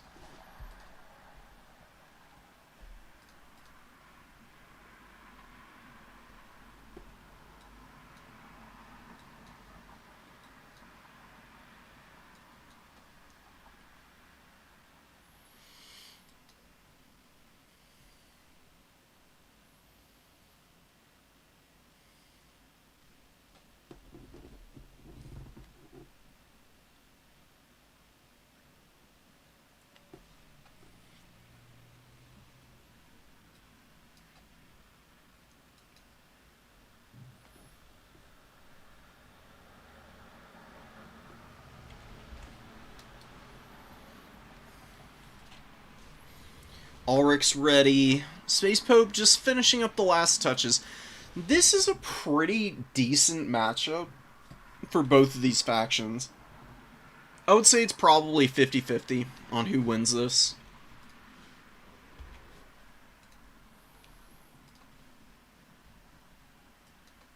For sure, Tom. Thank you for getting the hard work started. Bretonia does have a lot of stuff that they can throw out that can really hammer down some of Norska's more powerful units, such as their trolls, and especially the skin wolves, because Knights of the Realm are just so good, dude. As long as Bretonia has the Earthbloods and the healing magic, I should definitely keep them in the game. So they don't get massively out-traded in the early going. Norska does have stuff like metal magic that can be pretty punishing against the cavalry, but it does look like Space Pope is opting for the Deathcaster here. So, looking to punish Alberic, potentially. As well as maybe roast down the Lifecaster that Bretonia is going to be bringing in, which I imagine is going to be pretty inevitable. I'd be stunned if Bretonia does not bring a Lifecaster. Kind of just goes hand in hand with the faction as a whole. Bretonnia just doesn't benefit from offensive magic all that much, because typically Bretonnia is going to be very reliant on their knights, no matter what the situation. Because they're poor cap weight in terms of the infantry game. So they can't just really sit in one spot and hold the point, so the knights have to do a lot of heavy lifting. And if you're going to be utilizing like a tallish build or very specific units to do a lot of your work, and they need to be healthy for the mid to late game, that's what the life magic is there for, you know. Keep them out as long as possible without you losing anything too decisively, and just wear your opponent down slowly but surely. It's kind of funny that Bretonnia is actually kind of a attritional faction.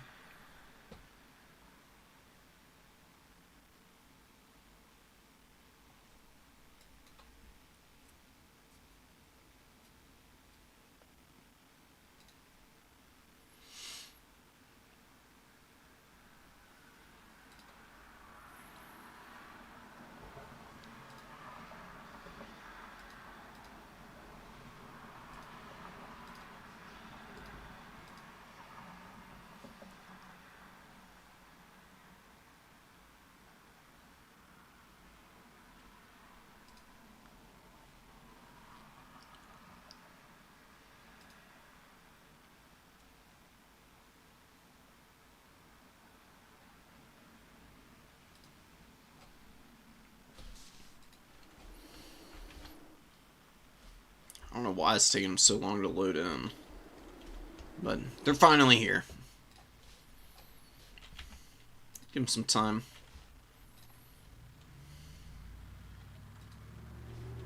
So, looming up in the sky. It's got Sword of Corone, which we saw in my game. Against Ulrich, you know, just Lewin is so good. Very, very reliable combat character. Doesn't really lose to anybody in the game, as long as you don't totally fumble him away. And Ulrich's micro is definitely good enough to prevent that from happening. He's pretty attentive. He doesn't usually make any huge mistakes like that. We do have Wolfric on a freaking mammoth over there. That is not something I had on my bingo card. I can see how it might work against Bretonnia, though. It's a lot of HP to get through, and he's pretty heavily armored, so Knights of the Realm won't even have a particularly great time against him. And the collision damage is really powerful for these mammoths. They can bulldoze through knights. As long as you get a good charge off and you get a little damage on them. Kind of like pinball into them and then pull out as they're trying to reform their ranks. It's very much like that scene in Lord of the Rings where, you know, the Rohirrim charge is getting broken by the Mumakil. Marauder champions, regular old marauders, some spearmen. We got 2 marauder champions, 2 spears, and just 2 standard marauders there. Horsemasters and 1 throwing axe out here on the number 3. I don't know if this is really Norska's fight over here, though. They definitely need to be a little careful. Need to close out one of these tabs. Freaking Google Chrome is just really filthy. It does no favors for anybody. Wardens of Montfort take a couple casualties while they're looking to post up on Norska, who's capping the number 3. Already definitely leaving this one to be taken early, but should be able to outtrade the Norskins here. And the Pegasus Knights looking to try and cut off the retreat, but their angle's a little too wide right here. I think the Horsemasters might get caught, though, because they are getting poisoned by the Wardens. It's very important to remember that they have this, which is keeping these guys from really utilizing their speed to outpace the Bretonnians and actually get terror-routed, which is just terrible, terrible situation for them. They're going to take a lot of casualties on the way out, and they're actually break on the leadership, which means the Pegasus Knights will just be able to dog walk them off the field. Definitely not something that you want to be seeing right now. Wolfric also getting poked pretty badly here on the number 2. These freaking mobile builds from Ulrich are so deadly, man. He is an absolute beast with the micro. And the decision making is really critical too. Like, Ulrich's micro is definitely up there with the best of them, but more importantly, he brings the right units to the right situation. Like, you've got 2 units over here with the Pegasus Knights. What you want to do is get the charge with the Pegasus Knights so that you can break your opponent's units early, or get a lot of critical early damage against the Skirmisher Corps. Bringing the Wardens of Montfort, who are the only, like, fast poison piece for the Bretonnians, is a huge part in that, because they slow down the skirmishers just enough that these Pegasus Knights, with their, 105 speed in the air, as well as Lewin with 100, are able to close the gap before your opponent's really able to pull away, because it does take down the Marauder Horsemen to about 70, 72, I think it was, which is a pretty critical amount of speed to be losing. Wolfric maneuvering around, he's lost about 1800 HP, which is quite a bit to lose. And while Ulrich doesn't appear to have a huge advantage, he did rout half of a Horsemaster off, so there's like another 400 or 500 gold that's not being reflected up top here, which is making a big difference right now. Knights of the Realm going to get a huge charge off on these Horsemasters, although very, very late pull away for Space Pope, but Royal Pegasus Knights again coming in here with their speed are probably going to be able to hound these guys down, and there's nothing to peel for the Horsemasters, most importantly. They're just going to continue to get hounded out here. There's nothing to stop the Bretonnians from doing this. And Norska's just totally turtled up on the number 2 objective right now. Some Yeoman Archers looking to move over to the number 1. Spearmen maneuver over now. They're going to be way too isolated, though. Ice Wolves come out. Knights of the Realm do take the fight here, and the Ice Wolves will get some decent value, but it's not going to be critical damage. And the Pegasus Knights should be able to get a charge in here, going to be landing on the rear of the Ice Wolves, most importantly. Breaking their leadership pretty much immediately. They're going to be pulling out. Look how much damage they take, dude. Royal Pegasus Knights hit hard as hell. They're a very, very strong unit. They have little to nothing to fear here. The only thing that is going to threaten them seriously is Skinwolves, and even there, the Pegasus Knights do have decent enough bonus versus large to kind of hammer home against Skinwolves. And they have magic damage, which is going to just completely circumvent the physical resistance that Skinwolves are so reliant on for survivability. And Wolfric comes all the way over to this fight out here. Not really the best decision, because he can't really do anything out there on that side of the battlefield. And it leaves the Shaman Sorcerer just all alone against the wrath of Lewin here. And he is on foot, so this caster is not going to be able to run away. And, you know, you can get your spears up into position to maybe poke Lewin a little bit, but I don't know how impactful that's really going to be. Shaman Sorcerer kind of gets away with it here, though. Lewin's going to pull out. He's done a decent amount of HP damage to this guy. Nothing too ruinous, though. Ice Wolves and Skin Wolves out in force, looking to force an engagement now. Wolfric comes back to the middle.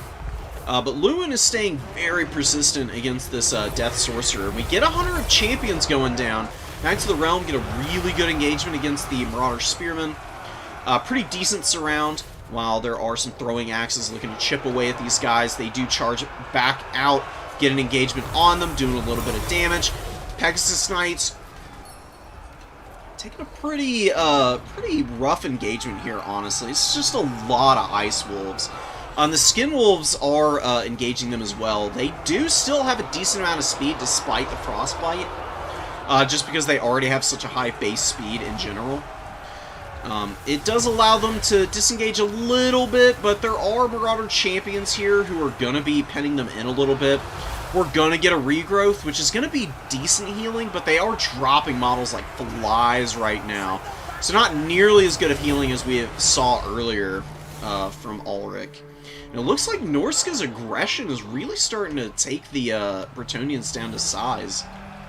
Not being able to Lord Snipe Definitely really hurting them. Wolfric is just hanging in here. He took some damage early, but he's just looking rock solid right now. Skin Wolves are just such a quick unit. They're way better at countercharging and punishing out-of-position Bretonnian units, because they just don't have nearly as much downtime, because they're a lot quicker and get in position to actually punish faster. Knights of the Realm looking to charge down these Spearmen, but the Spearmen have been pretty solid. You know, they've just been roadblocking a little bit. Despite losing some Horsemasters early, a lot of the other skirmishers really haven't been doing too shabbily. They're all really getting their value back quite nicely currently. Battle Pilgrims getting trampled right now by Wolfric and the Marauder Champions, who are just holding the line right now with 1,100 value. Super clutch heavy infantry right now. They've been pretty incredible. And over on this side, they've only gotten 200, but they did help sweep up the peasant mobs. And the Norscan Ice Wolves doing a pretty good job of just hounding these guys down over here, brutalizing them in short fashion. Well, the Skin Wolves look to be trying to press off the bow cavalry for Bretonnia. We do get more horsemen coming in here. We've got some Marauder Spears. And it looks like a sacrifice coming in from Ulrich, trying to save the Wardens of Montfort as well as the other mounted yeomen out here. Does leave one engaged in combat, basically to their doom. They're just going to get torn to shreds by the Skin Wolves. And they are actually going to follow up and get after the Wardens now. Ulrich was doing pretty well for a bit there, but Space Pope has taken some great engagements. Done a very good job of countercharging the Knights. The Pegasus Knights only with 1,000 value here. Knights of the Realm only got 230. And the aggression coming out here from Norska has been making a huge difference. They've done a great job taking the frontline engagements as well. The Marauder Champions, there's just been absolutely no answer to those guys. And the Ice Wolves have also been pretty good. 200 kills here, only 300 value, but honestly that's not really that bad. Considering they've cleared out all the numbers for Bretonnia, and Bretonnia really tends to do exceptionally well when they've got just hordes of infantry out on the field. When they don't have chaff and bodies to pull their knights back through, that's where they tend to fall off really hard. Because they just can't disengage as cleanly. That was what I was struggling with against Ulrich, and is what Space Pope has done such a good job of countering here. And Space Pope has a crazy value lead currently. You know, Bretonnia has done an okay job of playing some of the points. They're not able to anchor anywhere. And despite at various points being able to take objectives, they have not been able to hold the points for any extended period of time.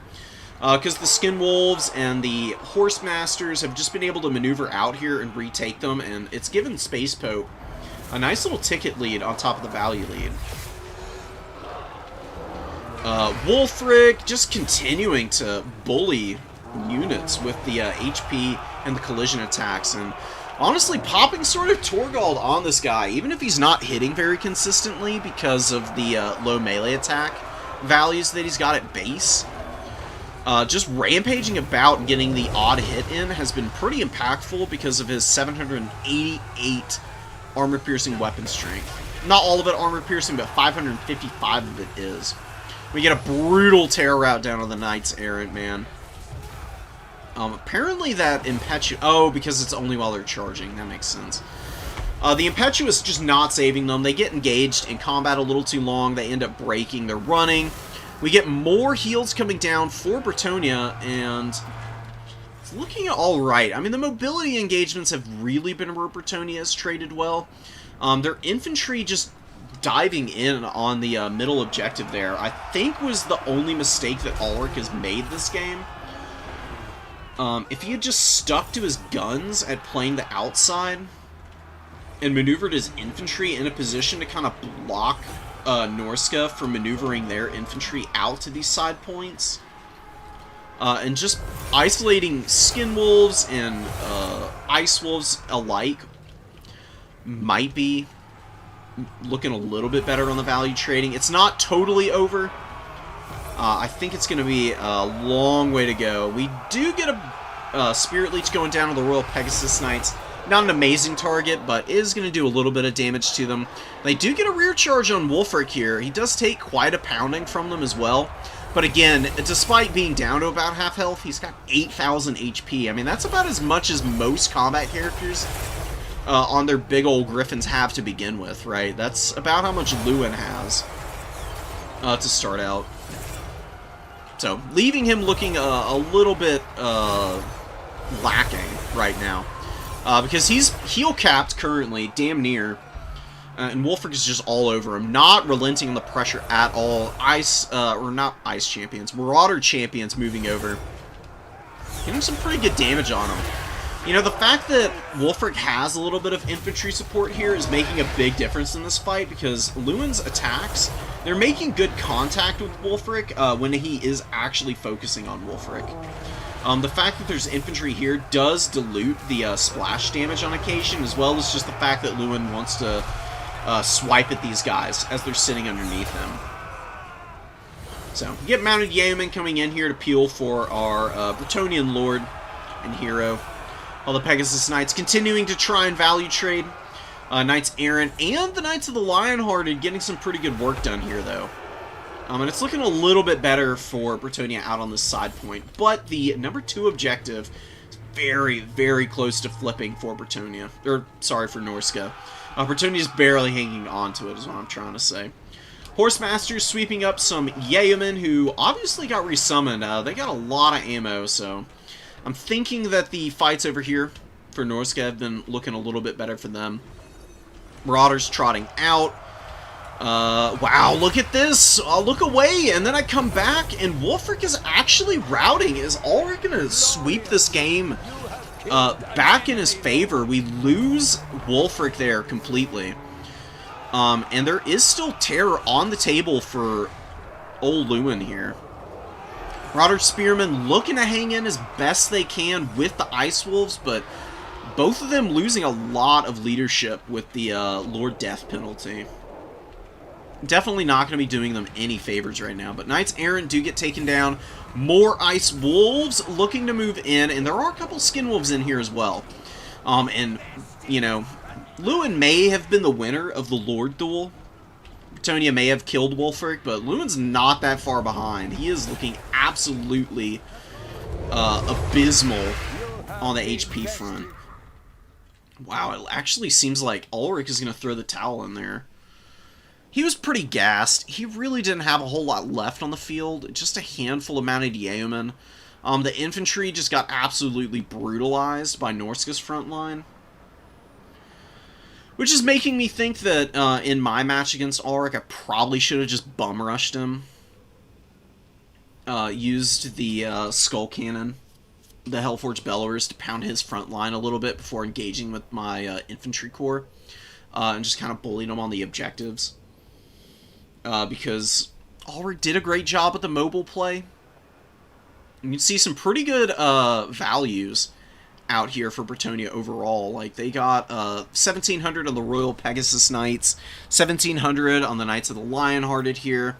Their starting Royal Peggies probably did the worst out of all of the mobility, outside of a couple of these mounted yeomen. They only got 1,200. They are very expensive. That is their biggest drawback.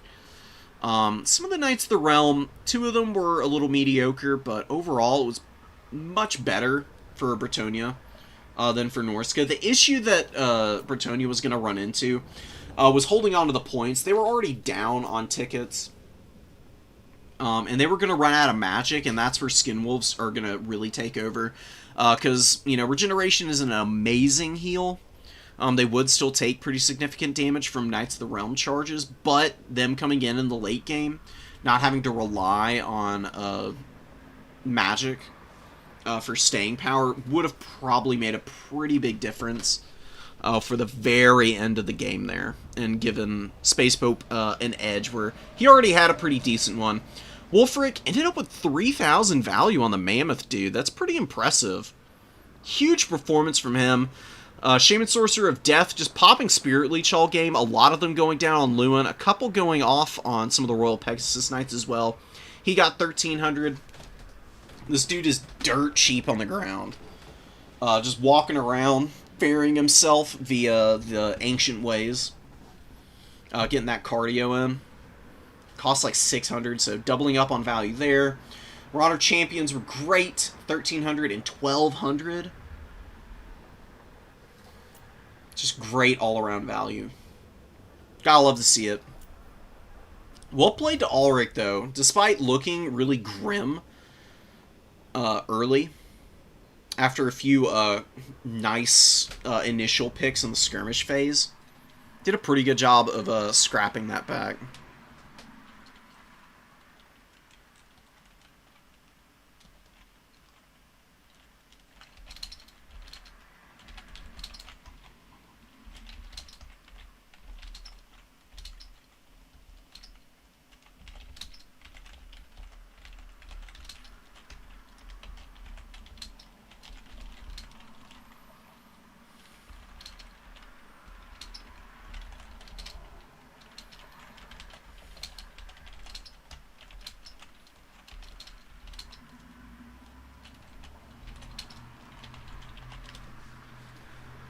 Ulrich feeling pretty bad after that one. You know, that's just going to happen, dude. Like, Bretonia's got pretty good matchups. They're way better after the cavalry changes, where they're actually more maneuverable now. Norska, like I said, it's just very even. The Ice Wolves and the Skin Wolves running around together, they just do such a good job of stopping Bretonian knights from disengaging, you know? If Bretonia can disengage at will, they can kind of dominate the pace of the battle. And there's not a lot their opponents are going to be able to do about that unless they just have so much heavy infantry Bretonia can't even break into the formation to begin with. You know, they can do that against Khorne, which we already saw earlier in the stream. But yeah, just getting dragged down by wolves is just a real feels bad moment. And despite losing one of the Marauder Horsemasters early, a lot of the other skirmish cav did pretty damn good. At least getting their value back across the board for the most part. And so, huge hats off to our tourney winner here.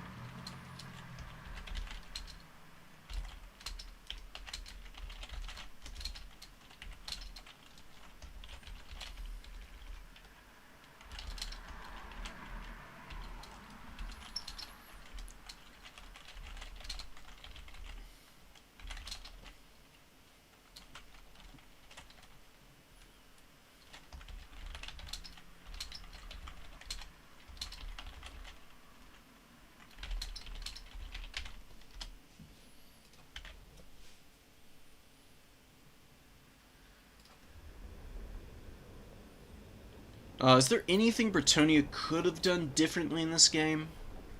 I know we've been spending a lot of time kind of chatting about it, but I like the post-game breakdown period. They may have been able to bring Trebs. I think trebuchets might have actually been kind of nice because they're not like amazing artillery pieces.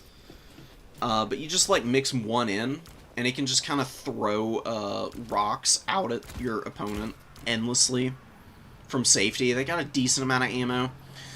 And they do kill quite a few models if they actually make contact, so they can be a good answer for heavy infantry.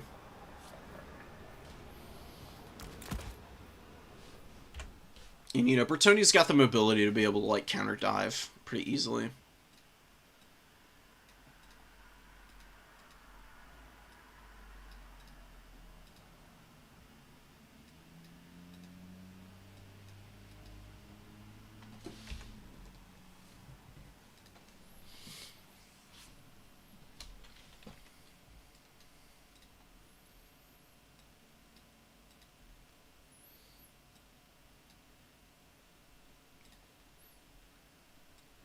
Yeah, Marauder champs always do well. See, like, going against Bretonia, you kind of just armor check them oftentimes. That's probably what I could have done in my game against Ulrich as well.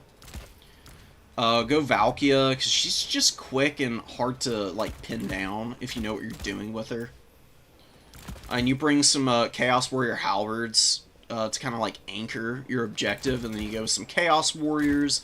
who are just going to tank like a bazillion arrows from the Mounted Yeoman. You can still bring the Hellforge Bellers at that point. You get some Marauder Horsemen to like fire in and kind of keep some of the Norscan or the Bretonnian units at bay.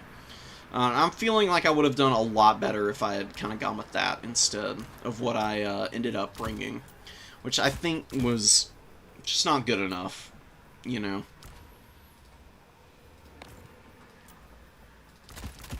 Get the Minos in reserve. They come out. You just play on top of the halberds mostly. Keep your units nicely packed up. Maybe you bring the Hellforge Bellers out after you develop out the Minotaurs.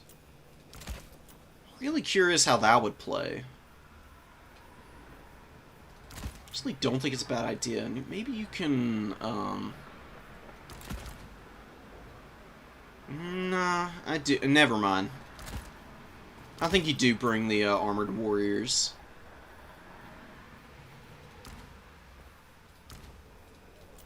Bring the Hellforge Beller out of reserve. You just play defensively.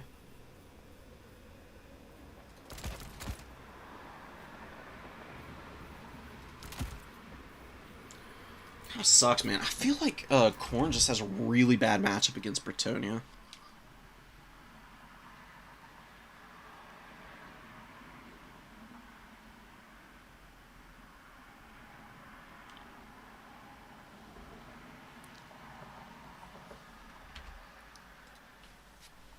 Anyways, long post-game breakdown. A little bit of chatting here at the end. Very good game. Great final. I'm going to go finalize the tournament. And, Tom, I'll be updating your little Google form with all of the maps. That way we can distribute it out amongst people. And, you know, newer players especially can kind of refer to it. I'm definitely going to be dropping it in the new player tournament chat on Saturday for people to have on hand. So, later guys. Peace out. I'll see y'all on the next one, which will be soon. I'll probably do a quick battle stream. Later.